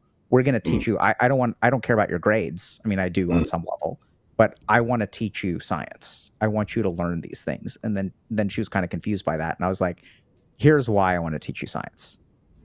This is your weakest subject. It's hard for you. I know that she's really not understanding the scientific concepts. She's just really good at like figuring out what the right Memorizing, I think. answer is. Yeah, Huh? got it. I was gonna say memorizing or something like that. Yeah. So she's cognitively gifted enough to where she can get good grades without understanding the material. So she's like a Totally. decent like test taker. Hmm. So, but I was like, the reason I want to do, and she's like, why? Why do I have to do this? And I said, well, the reason I want to do this is like in a couple of hours, it's going to make the next 10 years of science classes way easier for you. That's why I want to do it. Right. Mm. I want to make your life like easy for the next literal decade. Wow. So, up until she finishes her freshman year of college, if she goes to college, that will be the last time she is required to take a science course. Mm. And so I sat down and did that calculation. And I was like, you're going to have to deal with this crap for at least another 10 years. Beyond that, if you don't like science, you don't have to ever learn anything scientific again. Mm. So, in terms of how I parent, it's interesting how my values have not changed very much from my parents.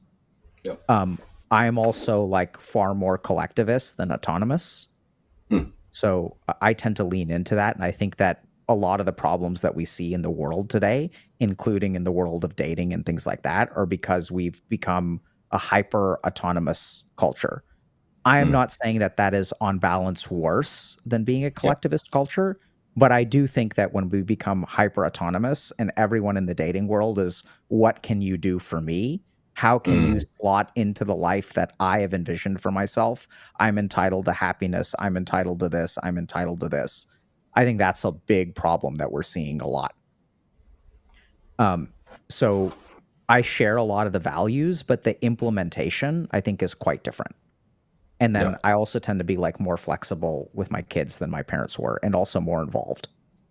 Mm. The other thing is that I realized that my kids, this was kind of new for me. My wife and I were both kind of confused by this. I think she had it a little bit better than I did, but our kids want to hang out with us. Hmm. So if we have there are many times where they like just want to hang out with us. They're like, if I ask them like, what do you want to do today? They'll be like, Mm. we want to do something. And that's new for me. Like, I don't remember ever sort of waking up on a Saturday morning and then like wanting to be like, man, I wish I could hang out with my parents today. Oh, yeah, Um, for sure. and so that's also something that's new. I feel like That that's a good sign. You're on it's a the right great track. sign. Yeah. The other flip side of that coin is I enjoy hanging out with my kids. So Yeah. we try to have fun very intentionally. That's great. So a lot of the parents I work with, whom their kids might have ADHD, or they might have some problems with concentration or being able to, impulse control. Have you found that there are certain rewards or things that you have to put in place, any type of structure to be able to encourage these continued good behaviors?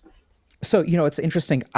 Uh, so one of my kids is certainly on the ADHD spectrum. My mom is. I don't have a formal diagnosis. My mom does not have a formal diagnosis. And I'm like 95% confident that at certain periods in my life, if I was tested for ADHD, I would test positive. My mom would probably test positive too. Mm-hmm. So the really interesting thing is that my big take on parenting is that rewards is like the wrong direction. Everyone Mm. is focused on this axis of Yeah. stop punishing your kids and start rewarding kids to Yeah. incentivize behavior. Mm. I think that is manipulative in both ways. Does that kind of make Mm. sense? Because what you're Yeah. doing as a parent, I know manipulative sounds like the wrong word, but or like a strong word, but like the goal of that both of those axes is to Yeah. induce behavior, right? Yeah. You're That's what we're shaping trying and to do. molding behavior. You're Yeah. shaping. You're shaping. So what I found with my daughter that works incredibly well, I don't reward her. I'll reward her and punish her. But what works way better for her ADHD is helping her understand her ADHD in a way that, frankly, I've never heard of anyone doing. So, Mm. um, and it's so interesting because like I have a passion. Our ADHD content does really well. I've learned so much about ADHD, and like we're talking reading hundreds of papers about what's going on in the brain, and it's Yeah. changed the way that I parent my daughter. Mm. And the key thing is I understand now how her brain is different. And so the parenting that I do is not about reward, is not about punishment, is about bridging the gap between the neurotypical way of teaching and teaching for her brain. What is The that best gap? How do we Yeah, bridge? Yeah.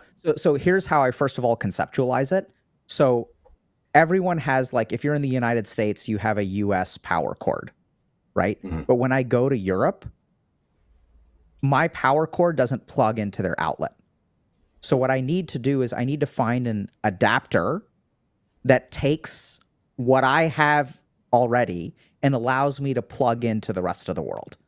This is the shift I've made in parenting my daughter. Not about reward, not about punishment.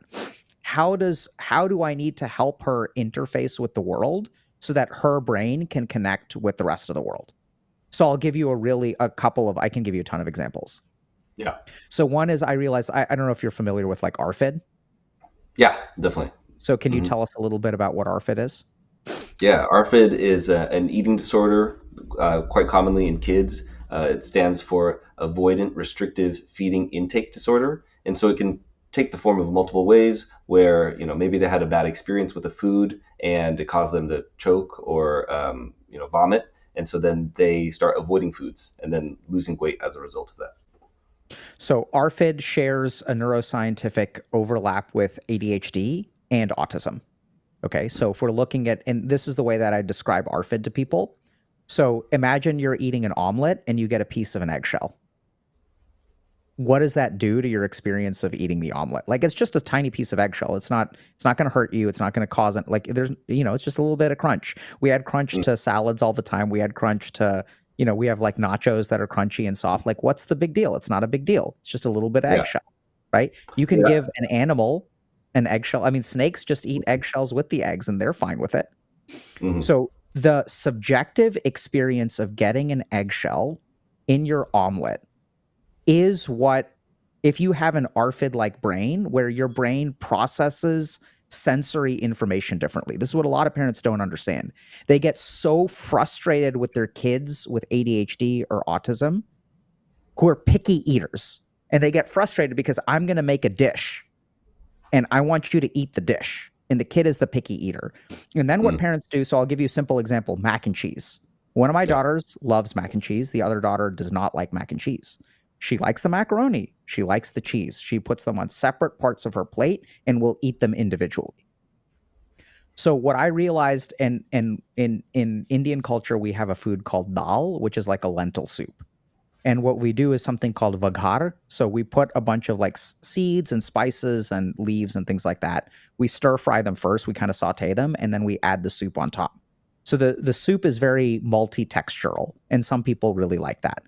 So I remember when I was growing up, I hated dal because it was like there's all these eggshells in my dal, and it's like they're just putting all this trash in the food that is just terrible. It's like, why would you add eggshells to your omelet? This was what my experience was. And I realized that like my daughter doesn't like dal, and then me and my wife are trying to like teach her to eat it. We're like, oh, you have to finish it, and you have to learn to. We all do all standard stupid fucking parenting shit. Like, oh, you have to learn to eat things that you don't like, and it's healthy for you, and just take 5 bites and like a lot of stuff. And then I took a step back and I was like, hold on a second. And then I sat down and asked her, I was like, what do you, because I don't think I've never heard parents ask this. I'm sure good parents out there do. But I asked her, what do you not like about it? Do you not like the flavor, or do you not like the texture? And first of all, she doesn't have the language to articulate what she dislikes. She doesn't even know what texture is. And so then I asked her, do you not like the way it tastes, or do you not like the way it feels in your mouth? And she was like kind of confused.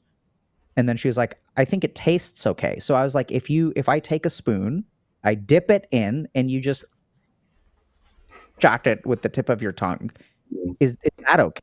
And she's like, that's okay. And I was like, if I take a bite, and then what I did, I strained the dal. So I put it through a strainer, so it's just the soup, and then the other stuff is over there. And I was like, try this. Is this better than the other one? And she's like, yeah, this is way better. I was like, can you eat this? And she's like, yeah, I can eat this. The crazy thing is she'll eat all the stuff that is strained.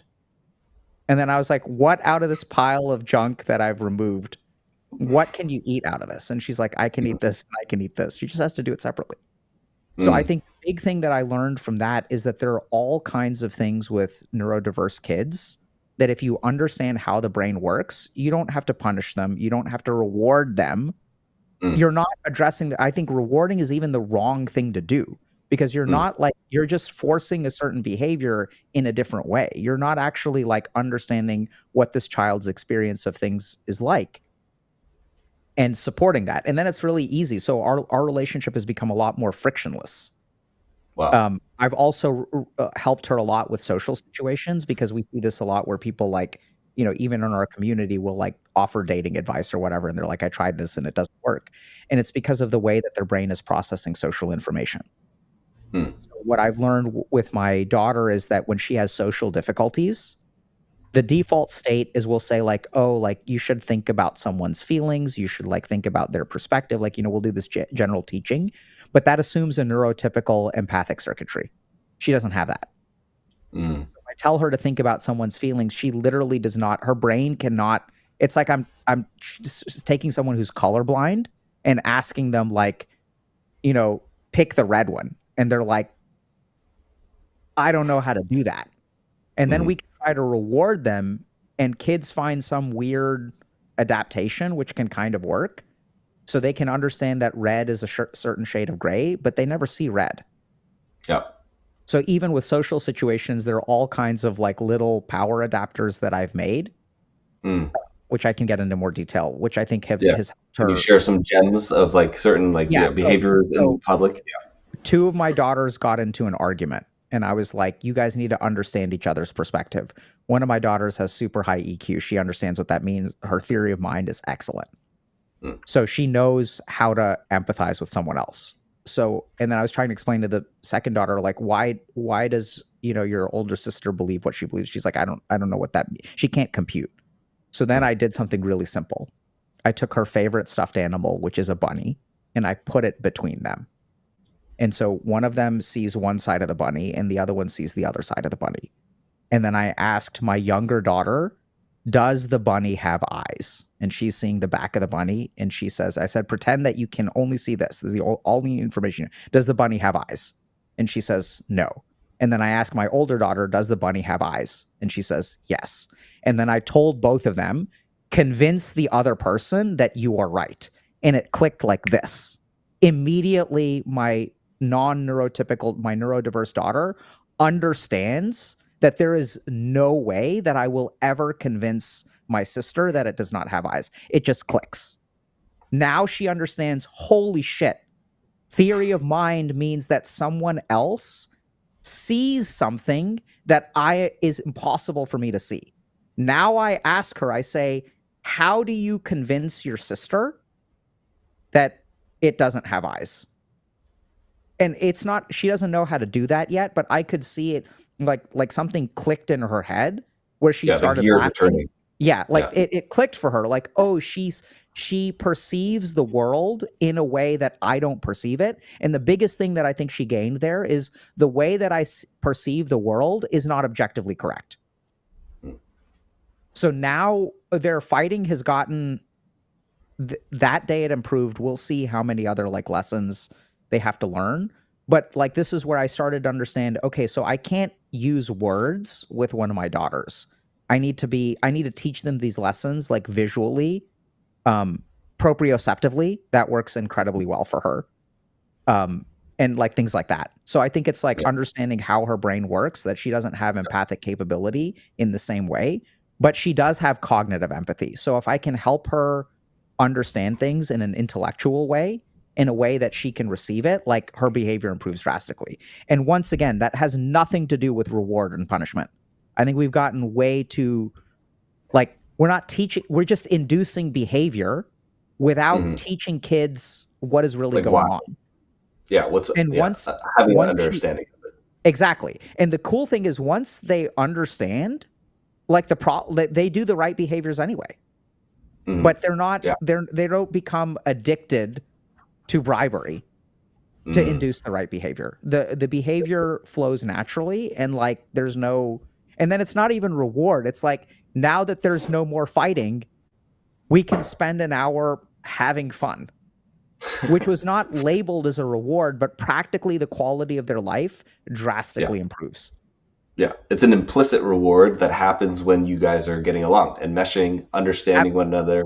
Yeah, Absolutely, right? So I wouldn't even call it a reward, but yes, I think that the brain is going to associate a lack of conflict with like more freedom and more time. I could go on, but it's been it's been quite a journey to like really, and it's also taught me so much as a psychiatrist. Like I never understood how hard the lives of my patients with ADHD are. Just how every little thing that we take for granted is an uphill battle. Another really great example of this is like our perception of time, where if you're neurotypical, you like have a biological clock that tells you the time. Yeah. But if you have ADHD, your biological clock can be quite impaired. Like you're time blind. Yeah. Yeah. Yeah. We That's just definitely did a me. video.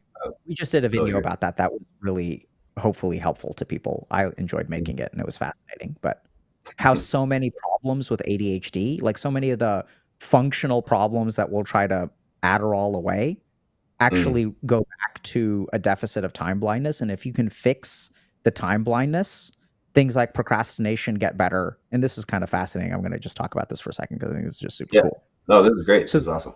The reason people with ADHD procrastinate is because their brain does not have a clock that can measure time. And if you can't measure time, how do you know how long it takes to finish a task? And if you can't estimate the amount of time it takes to finish a task, how are you supposed to plan? So if I were to ask you, Vinh-Son, can you pick up groceries on the way home? What would you say? I would say sure. Of course. So when you say sure, in order for you to say sure, you have to have an assumption about how long it takes for you to pick up groceries. So in your case, it's like, oh, it's 45 minutes. Now imagine that you didn't know. Like, let's say that I said, Vinh-Son, can you forage for berries on the way home and bring home a pound of blackberries? What would you say? I'd say probably not. Right? Because you don't know how long that's going to take. And so, like, literally, people with ADHD are going through life with their brain being unable to calculate how much time something is going to take. And if you can't calculate how much time something is going to take, how are you supposed to plan your day? So they can't plan their day. And then what ends up happening is that they end up in a state where their emotional panic is so high that it just induces action. So then they start to act. But even if I ask them, like, okay, when you get in that stage of last minute panic, how long is it going to take you to write your paper? they're going to be like, I have no idea. It could take 2 hours. It could take 20. All I know is that I'm panicking, so I'm starting to act. Right. And it's so fascinating. So it's been like really interesting, even with my daughter. So she doesn't know how to estimate time. And so it's like, so I like work around that. Yeah, no, I think it's amazing to hear that you have taken the approach of like trying to understand your kids, how to understand how their brain works, what kind of things that you're hoping for them to do, and figuring out the ways that they can do it, but that accommodate, they're able to accommodate what their particular needs are. I think that that's like a really powerful stance. And of course, it's coming from a very informed, very, educated perspective. I'm curious how I can maybe try to impart some of that with like my parents that I work with.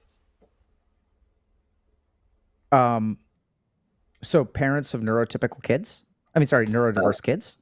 Yeah, parents of neurodiverse kids, but they don't have a background in psychiatry Yeah. and they haven't read all these ADHD papers. This is, it's hard to figure out, but I think it's easy to implement. So like I've got other things that work for my kids. So I'll give you just one other example. So I don't know how familiar you are. I know you're like a child fellow and you know more about child psychiatry than I do, for sure. And also, I don't know how much, when the clinical practice and the basic science research of how ADHD is different. So are you kind of aware of like where ADHD deficits in the brain are? I'm sure you know this in some way. So I'm not trying to like pimp you here, but just like, what's your understanding? Let's just start there. Yeah. I think that what we oftentimes will talk about is with like our parents will say there's a disconnect between kind of the executive functioning of the prefrontal cortex and, other areas of the brain that are able to integrate, these inputs and allow you to function properly, basically. Perfect. So when we have deficits of our executive function, our prefrontal cortex, our frontal lobes, how do we solve that? How do we fix that? From a pharmacologic standpoint? No, not pharmacologic. So that I'm going to say psychiatric, right? So pharmacologic is a part of that. So what are the options? Are we talking about stimulants or behaviors? Both. Right. So those are two options. So we can give stimulants. Yeah. Right. So so we can give stimulants as one, and then from a behavioral standpoint, what I try to do is I try to reverse engineer what the desired behavior is with the parent and with the kid in mind. I try to mediate between them. Let's try to understand where each other's coming from and what's getting in the way of like this thing that we're trying to do. Cool. Some really awesome psychiatric stuff. And so like, if I were to ask you, what is the mechanism of action? Actually, forget about that. So let me just, so I think that makes perfect sense. And that's how we view ADHD, right? So on the one hand, if we have a frontal lobe that's weak, let's just strengthen the frontal lobe.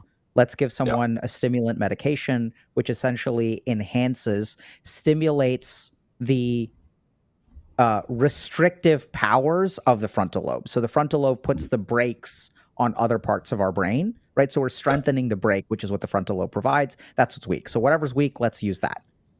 I imagine when you're talking more from like a behavioral perspective, you're engaging all kinds of woofy-foofy psychotherapy mechanisms. Who the hell knows?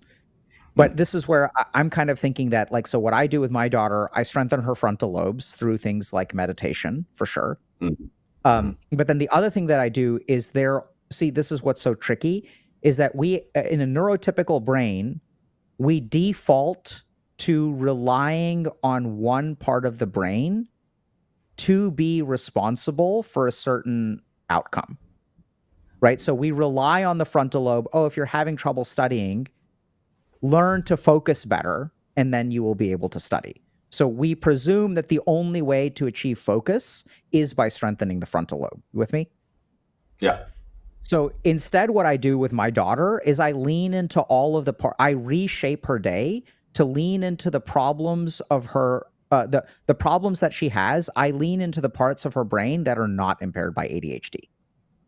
So I'll give you all like a very, very simple example. Yeah. So if you tell my daughter, one of the things that I do as a parent is like I work with her to build habits on a daily basis. So for 6 or 7 days, I will be super rigid for 15 minutes to make sure she does the same thing the same way over and over and over again. And I will be like looking over her shoulder to make sure she engages in this sequence of events. Mm. So the thing that's really frustrating for my wife is that she thinks that this is a competence, not a habit. And I'll explain what that means. So when I get my daughter ready for bed, I will tell her to shower, brush her teeth, go potty, put on her clothes, and get into bed. Those are the 5 tasks that she has to do. We sequence them. I'm over her shoulder. I'm helping her do each of those things. I'll make it fun for her because if she's like having trouble brushing her teeth, I'll be like, I'm going to brush your teeth for you. And then I'll stick the toothbrush in her nose. And then she's like, no, I'll do it myself. Okay. Mm-hmm. So then I sequence these things over and over and over and over and over and over and over again. And now if I tell her, go get ready for bed, she can get ready for bed. The standard experience with a neurodiverse kid is that getting to bed is like an hour-long struggle where I have to remind her over and over and over again. So the other day, my wife made a very, very, very neurotypical mistake. And she's an amazing parent, but she just is, hasn't trained to become a psychiatrist. So she told my daughter at 2 p.m. to go get ready, which involves the same basic sequence of stuff. Showering, brushing your teeth, putting on clothes. And I knew when I heard that, I was like, this is not going to work. And my wife, when she looks at my daughter, she says, okay, she's capable of getting ready in the morning. She's capable of getting ready at night. Therefore, she has the competence to get ready. But that's not how her brain works because it doesn't trigger the habit circuitry in the same way. Nope. So then what happens is like getting ready at 2 p.m. in the afternoon becomes an hour-long fight. So I think this is where like I've started to lean into, when I would never tell my daughter to get ready at 2 p.m. I would know ahead of time she doesn't know how to do that. She's not capable of doing that. So if she needs to get ready, that means that I need to go and like shepherd her, which I don't blame my wife at all for because she sees my daughter get ready 20 times over the course of 10 days without any assistance. So on Saturday at 2 p.m., just get ready. Right? You should be able to do it. So I think one thing I've moved far away from is this idea of she should be able to do it. I don't think that, that should is like assumes a neurotypical brain. Yeah. So now I'm even kind of problem solving around that. And I realize like I need to teach her a third thing, which is like, what is the sequence of getting ready? And then the other thing that I did, this was huge. So I taught her so people will say like, oh, go grab your shoes. And then she's like, I can't find my shoes, right? So ADHD people misplace things all the time. I can't find my shoes. Okay, fine. Go grab your whatever you want to do in the car because we're on a long drive. She has trouble doing that. So I sat down, I did something. I'm so happy with myself and it's made things so much easier. I taught when I tell you, are you neurotypical, son? I would say not. Actually, so much of what you were saying, I was like, oh, this makes sense with me. I am very time-aligned. My partner gets frustrated with it all the time. I also have narcolepsy, and so that also overlaps with ADHD a decent amount. Yeah. So one thing that I realized is like when you tell a neurotypical person, this is going to sound kind of so abstract until I tell you. But maybe I want people to muddle around with it. When I tell a neurotypical person to find something, do you know what they do to find it? Like, do you have I know it's kind of a read my mind question, but do you know like how a neurotypical person finds something? No, I have no clue. Okay, so this is what's so interesting. I realized that there are 2 ways of finding things. You can spot things or you can scan things. Yeah. So a neurotypical person scans things. A person with ADHD spots things. This is why it's so hard. So literally what I did was take her into the pantry and I said, I would tell her to like, oh, go grab this from the pantry. She goes into the pantry. She looks around. She's in spot mode. She just like, and if her thalamus receives the appropriate input from her occipital cortex, she succeeds. Right? So she's relying on, I don't know if this kind of makes sense. There's no frontal lobe. There's no sequencing. There's no there's no like strict steps. There's no like procedure. It's just, I'm going to just Open my eyes. And if I see it, I see it. If I don't, I'm fucked. That's how people with ADHD find things. So I sat down and I was like, holy shit, she's just spotting, not scanning. And so I sat down and I said, this is how we're going to find it. So I took her into the pantry and I said, you're going to look at everything on the top row. You're going to look at everything in the second row. You're going to look at everything in the third row. You're going to look at everything in the fourth row. This is what I want you to do. Now I will tell her, go find this in the pantry and we will practice scanning versus spotting. And like I showed her this, and then it's really cool because she says it's not in the pantry. And I said, let's go see. So we scanned, and then she found it, and then she laughed. And I was like, great. Now we're going to step outside. I'm going to hide it somewhere in the pantry. Let's see if you can find it again. So then she comes in again. She starts scanning it. And now she's into it. Oh, good. You found it this time. Now we're going to do it a third time. So I practice spotting versus scanning with her, and it's been like transformative. Now I tell her, go grab something. Her capability, now she's learned how to scan, right? It's not strengthening her frontal lobes. It's understanding how her brain looks for things and literally methodically teaching her a different way to look for things. Yeah. So when you ask me how many, what else can I tell my patients? It's hard for me to say because I've done this with like, and I'm sure I can come up with more examples, but like, this is just like for the last like year or two, we've been in this mode of like, okay, let's figure out how the fuck your brain is functioning.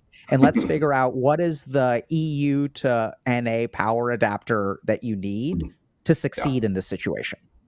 And it's been great. Yeah. Love it. No, that's really good. Oh my God. These are amazing like stories and anecdotes of just, finding ways to develop those skills that you need because you're essentially restructuring and reprogramming these behaviors, or at least, trying to figure out ways that can help her do, figure it out on her own. Yes, and like sort of. Those skills. So I would be a bit technical. I think what you're saying is correct, but I think really what I'm doing is restructuring. Yes, but there is a default way where neurotypical people believe a task can be done, right? So when I tell a neurotypical person, go grab your purse, when I say that, it presumes a certain kind of neurological capability. Yeah. The whole reason why people with neurodiversity struggle is because the directions we're giving them assume it's like, okay, drive from Houston to Austin. But that presumes that you have 4 tires that are not flat. Yeah. So this is what's so confusing for a lot of parents is that the assumptions that you have about how things are done don't translate over to ADHD. And so what I try to do is, you're right, restructure. But what I really try to do is try to figure out what is intact and how can we leverage what is intact and adapt something to like, and it's like huge, like it's so simple, spot versus scan. And now it's like, she's become my second pair of eyes. She's like a hound. I can tell her to go find my things. And then she's like, and I'll even ask her, I'll be like, go get your backpack. And she's like, I can't find my backpack. And I'll ask her, did you spot or did you scan? She's like, I spotted. I was like, go scan. That's funny. And then she'll go and she'll scan, and then she'll be like, I still can't find it. And then I'll go upstairs and I'll spot it. And I'll be like, did you really scan? And she's like, no. It's not perfect, but. Yeah. And I love that you made a game out of it, right? I think that it allows it to stick for sure. Yeah. I got one more if you want one more. Sure. Let's do it. This is my favorite one. So, kids with ADHD will get distracted when they go from one task to another. So if I tell her, hey, go grab your backpack, she'll, on the way to her backpack, she'll see some object and she'll get distracted. So I was like, how do I train her to not get distracted? Because I'll tell, like shiny object syndrome, right? Or whatever. So I was like, how do I focally strengthen the ability to not get distracted? So then what I would do is I'd stand in the middle of the house and I'd tell her to fetch objects, and then I would turn my backside to her and I'd start slapping my ass when she walked by. And so ass slapping is a big thing that my wife believes in the household. And so like I would literally try to forcibly tempt her to deviate from the task. And I'd be like, oh yeah, like, and And then I'd start watching something and I'd be like, oh, like, look at this. It's your favorite show on the iPad. You want to like come here. And then it started to become a game for her. And she's like, Yeah. no, I'm gonna zero in and like focus. I'm gonna ignore this distraction and I'm gonna go get the thing. And we do that. Like we practice Yeah. that skill. And now her distractibility has What gone did the way down. incentive? Like how did you like, you made a game out of it? Like that was like the objective is to do this, and then you threw distractions at her to train her, 100%. to level her 100%. up. Yeah. Yeah. Build that Right? XP. Yeah. Absolutely. So like I'm going to give her something that is the reward comes if she fails the task. Right? Yeah. It's like there's daddy's butt waving around. Like, you want to give it a smack as you walk by? Like or here's like the your favorite show on the iPad, but she knows, right? And as I escalate, it becomes funnier for her, right? So the real reward is like in the game itself. And so there are all kinds of things like that I've like figured out work really well for these focal things that parents get really frustrated with when you're dealing with your kid because they can't just fucking go get something without getting distracted. And so you have to focally build those skills, level up those capabilities. And there's like all kinds of other stuff about how to sit still, how to pay attention. Like I've done some stuff for all that. Yeah, that's awesome. Yeah, in my head, I'm thinking of like Fallout, where there are a bunch of skills, and you are, there's some strengths and there are some deficits, and then you just make sure that we can get those up. Yeah. I'm late for a meeting, but the ass slapping thing, it's not ass slapping. It's like just like a little pat. Okay. Just like a little pat on the bottom. A little tap. A little tap. Ass. I mean, if you say so. I am saying so. I'm in it. I'm like. We've talked about this many times. I know. But. What is wrong about what I'm characterizing? One, you're on the internet. You can't just say I wave my ass around for my daughter. You can't say that. Okay. Fair enough. And that's not what you do. I guess you could say I wiggle my butt fully clothed as she's walking by. No. Okay. You can't say that either. Okay. Okay, bye. Don't say it that way. Okay.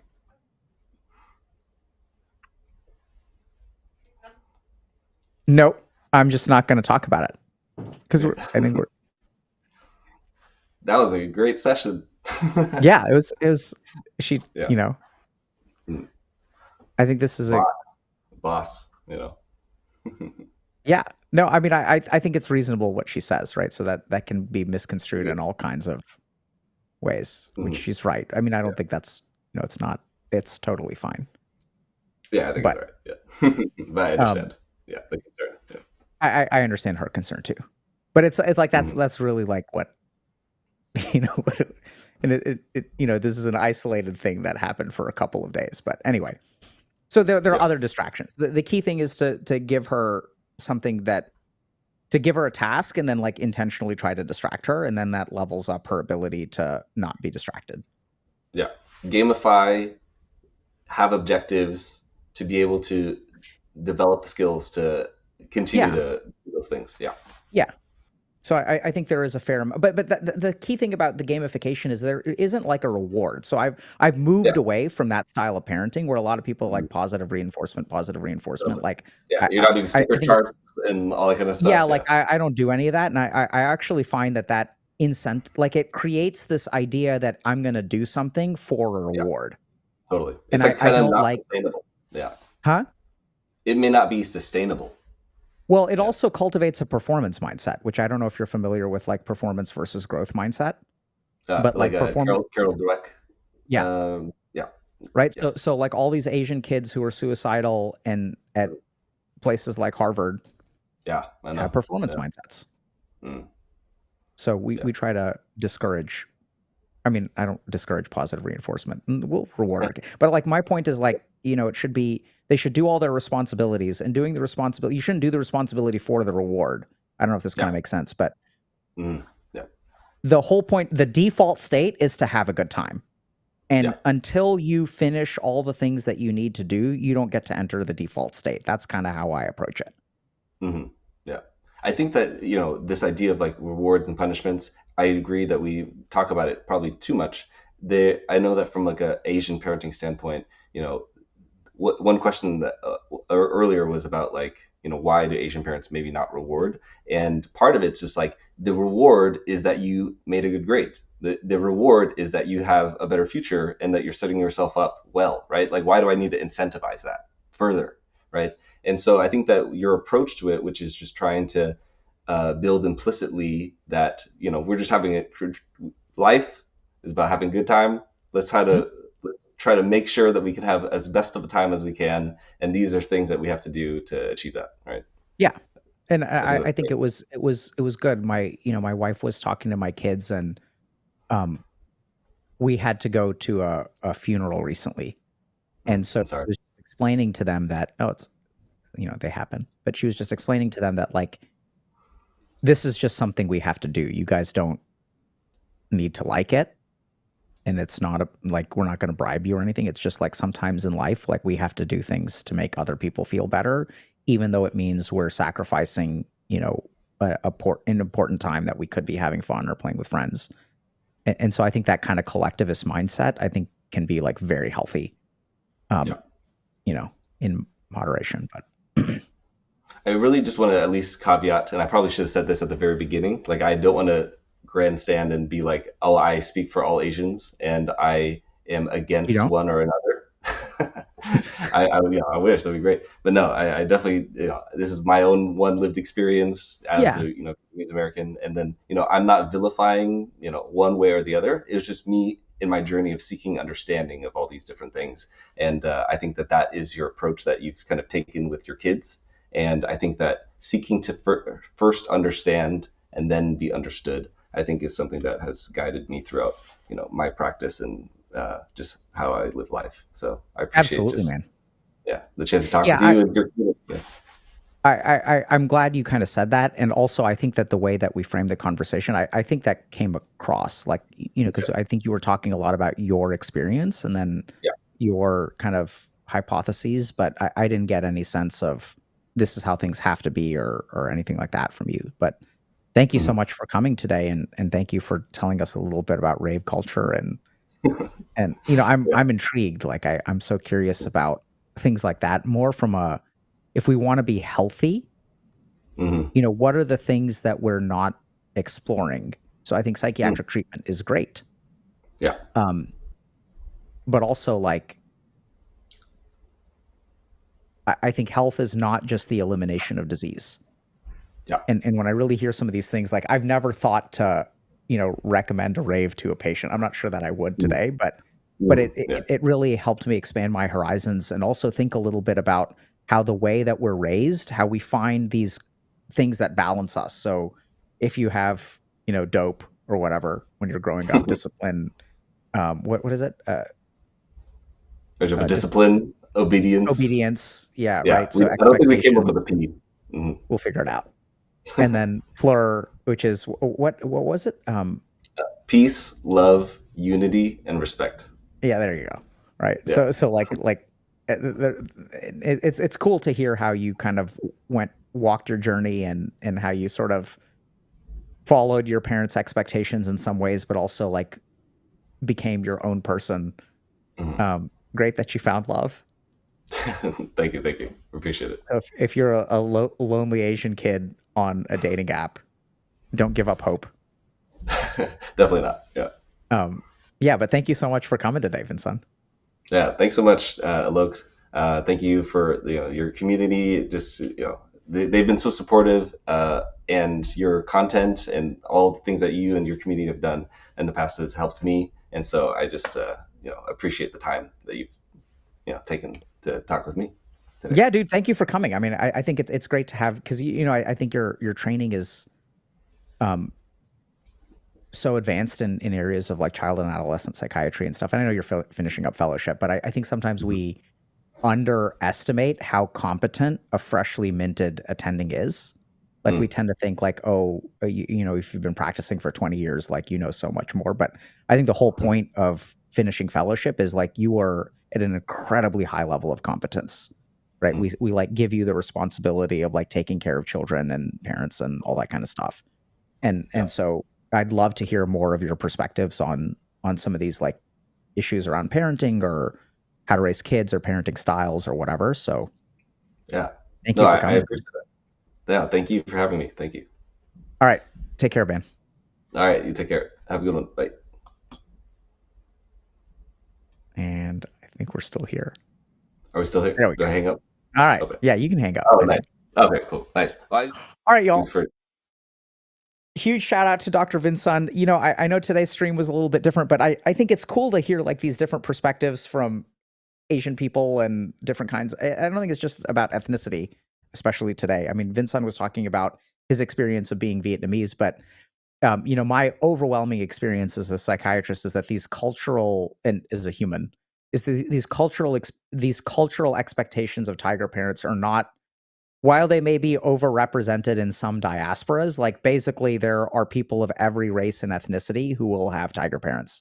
High expectations, don't care about your feelings, don't care about your autonomy. It's about do a good job, do a good job, do a good job. And it's cool. I think I was super excited about Vinh-Son too, because when we had talked a couple years ago, like he had talked to me about rave culture, and I was like, wait, what, bro? And so I think there, you know, being the degenerate gamer that I am, I think there are so many perspectives on life in so many ways that people like. There's so many like dimensions of life, like raving, that we just have not touched. Right? We've never talked to someone who goes to raves. We haven't talked about the health benefits of raves, and it's rare to find someone who is both professionally as incredibly competent and knowledgeable as Vinh-Son is, who can sort of offer that perspective. And we want to like, but raving and EDM culture is such a huge part of culture like worldwide. And so I thought it was an absolute privilege. Hopefully y'all enjoyed it. I know that the people in our audience are getting a little bit older now. So if y'all have kids, maybe that was useful to you. And the other thing that I just realized is like, I just realized even if y'all don't have kids, um, especially like spot versus scan is probably something that you can do today to help yourself find things. And like, you can probably train that for yourself. And so I wonder about what we need to do with that. And if y'all do have like more questions about parenting or whatever, you know, the book that I wrote is How to Raise a Healthy Gamer, where we talk about like parenting, specifically like kids and sort of developing healthy technology habits. But I think the book can also be useful if y'all want to understand, like it's also the most circumscribed like communication handbook. So a big part of it is like how to communicate with people. So if y'all are interested with that, definitely check that out. And there's a lot of like kind of skills building sort of stuff in there. So check that out. And I think we've also heard for people who are in relationships with people who have problems with everything from parasocial relationships to streamers to OnlyFans to gambling to, you know, I'm married to a guy. We've heard this so much. I'm married to a guy. I'm pregnant. I'm not sure if he's going to cut back on his gaming and really step up. So if you're having conversations with gamers, like I would definitely recommend you check out the book because it's absolutely adaptable to having conversations with people who struggle with their technology use and people who even spend too much time on social media and stuff like that. So that's the best resource that we've got for that vein of things. And if you guys liked this today, let us know, right? So let us know what you liked about it, what you didn't like about it, what y'all want to see more of in the future. And maybe we'll have Dr. Vinh-Son back if y'all have like thoughts about what to talk about more. I'm sort of leaning into, I know he talked about the book by Jenny Wong, and he was sort of offering this permission-based framework. But I'm super curious if he has more detailed thoughts on, for example, like if I did have permissive parents, what are the corrective steps, right? Because I think that book was more about correcting like tiger parenting, but what about correcting parents who are too hands off or too absent or whatever? So that's just kind of personally where my mind is. But thank you all very much for coming today. And I think we are actually, let me just double check. I think we're streaming. Am I streaming on Monday? Yeah, I think I'm streaming on Monday. So I think we'll see y'all on Monday, chat. Take care, everybody. And thank you for coming.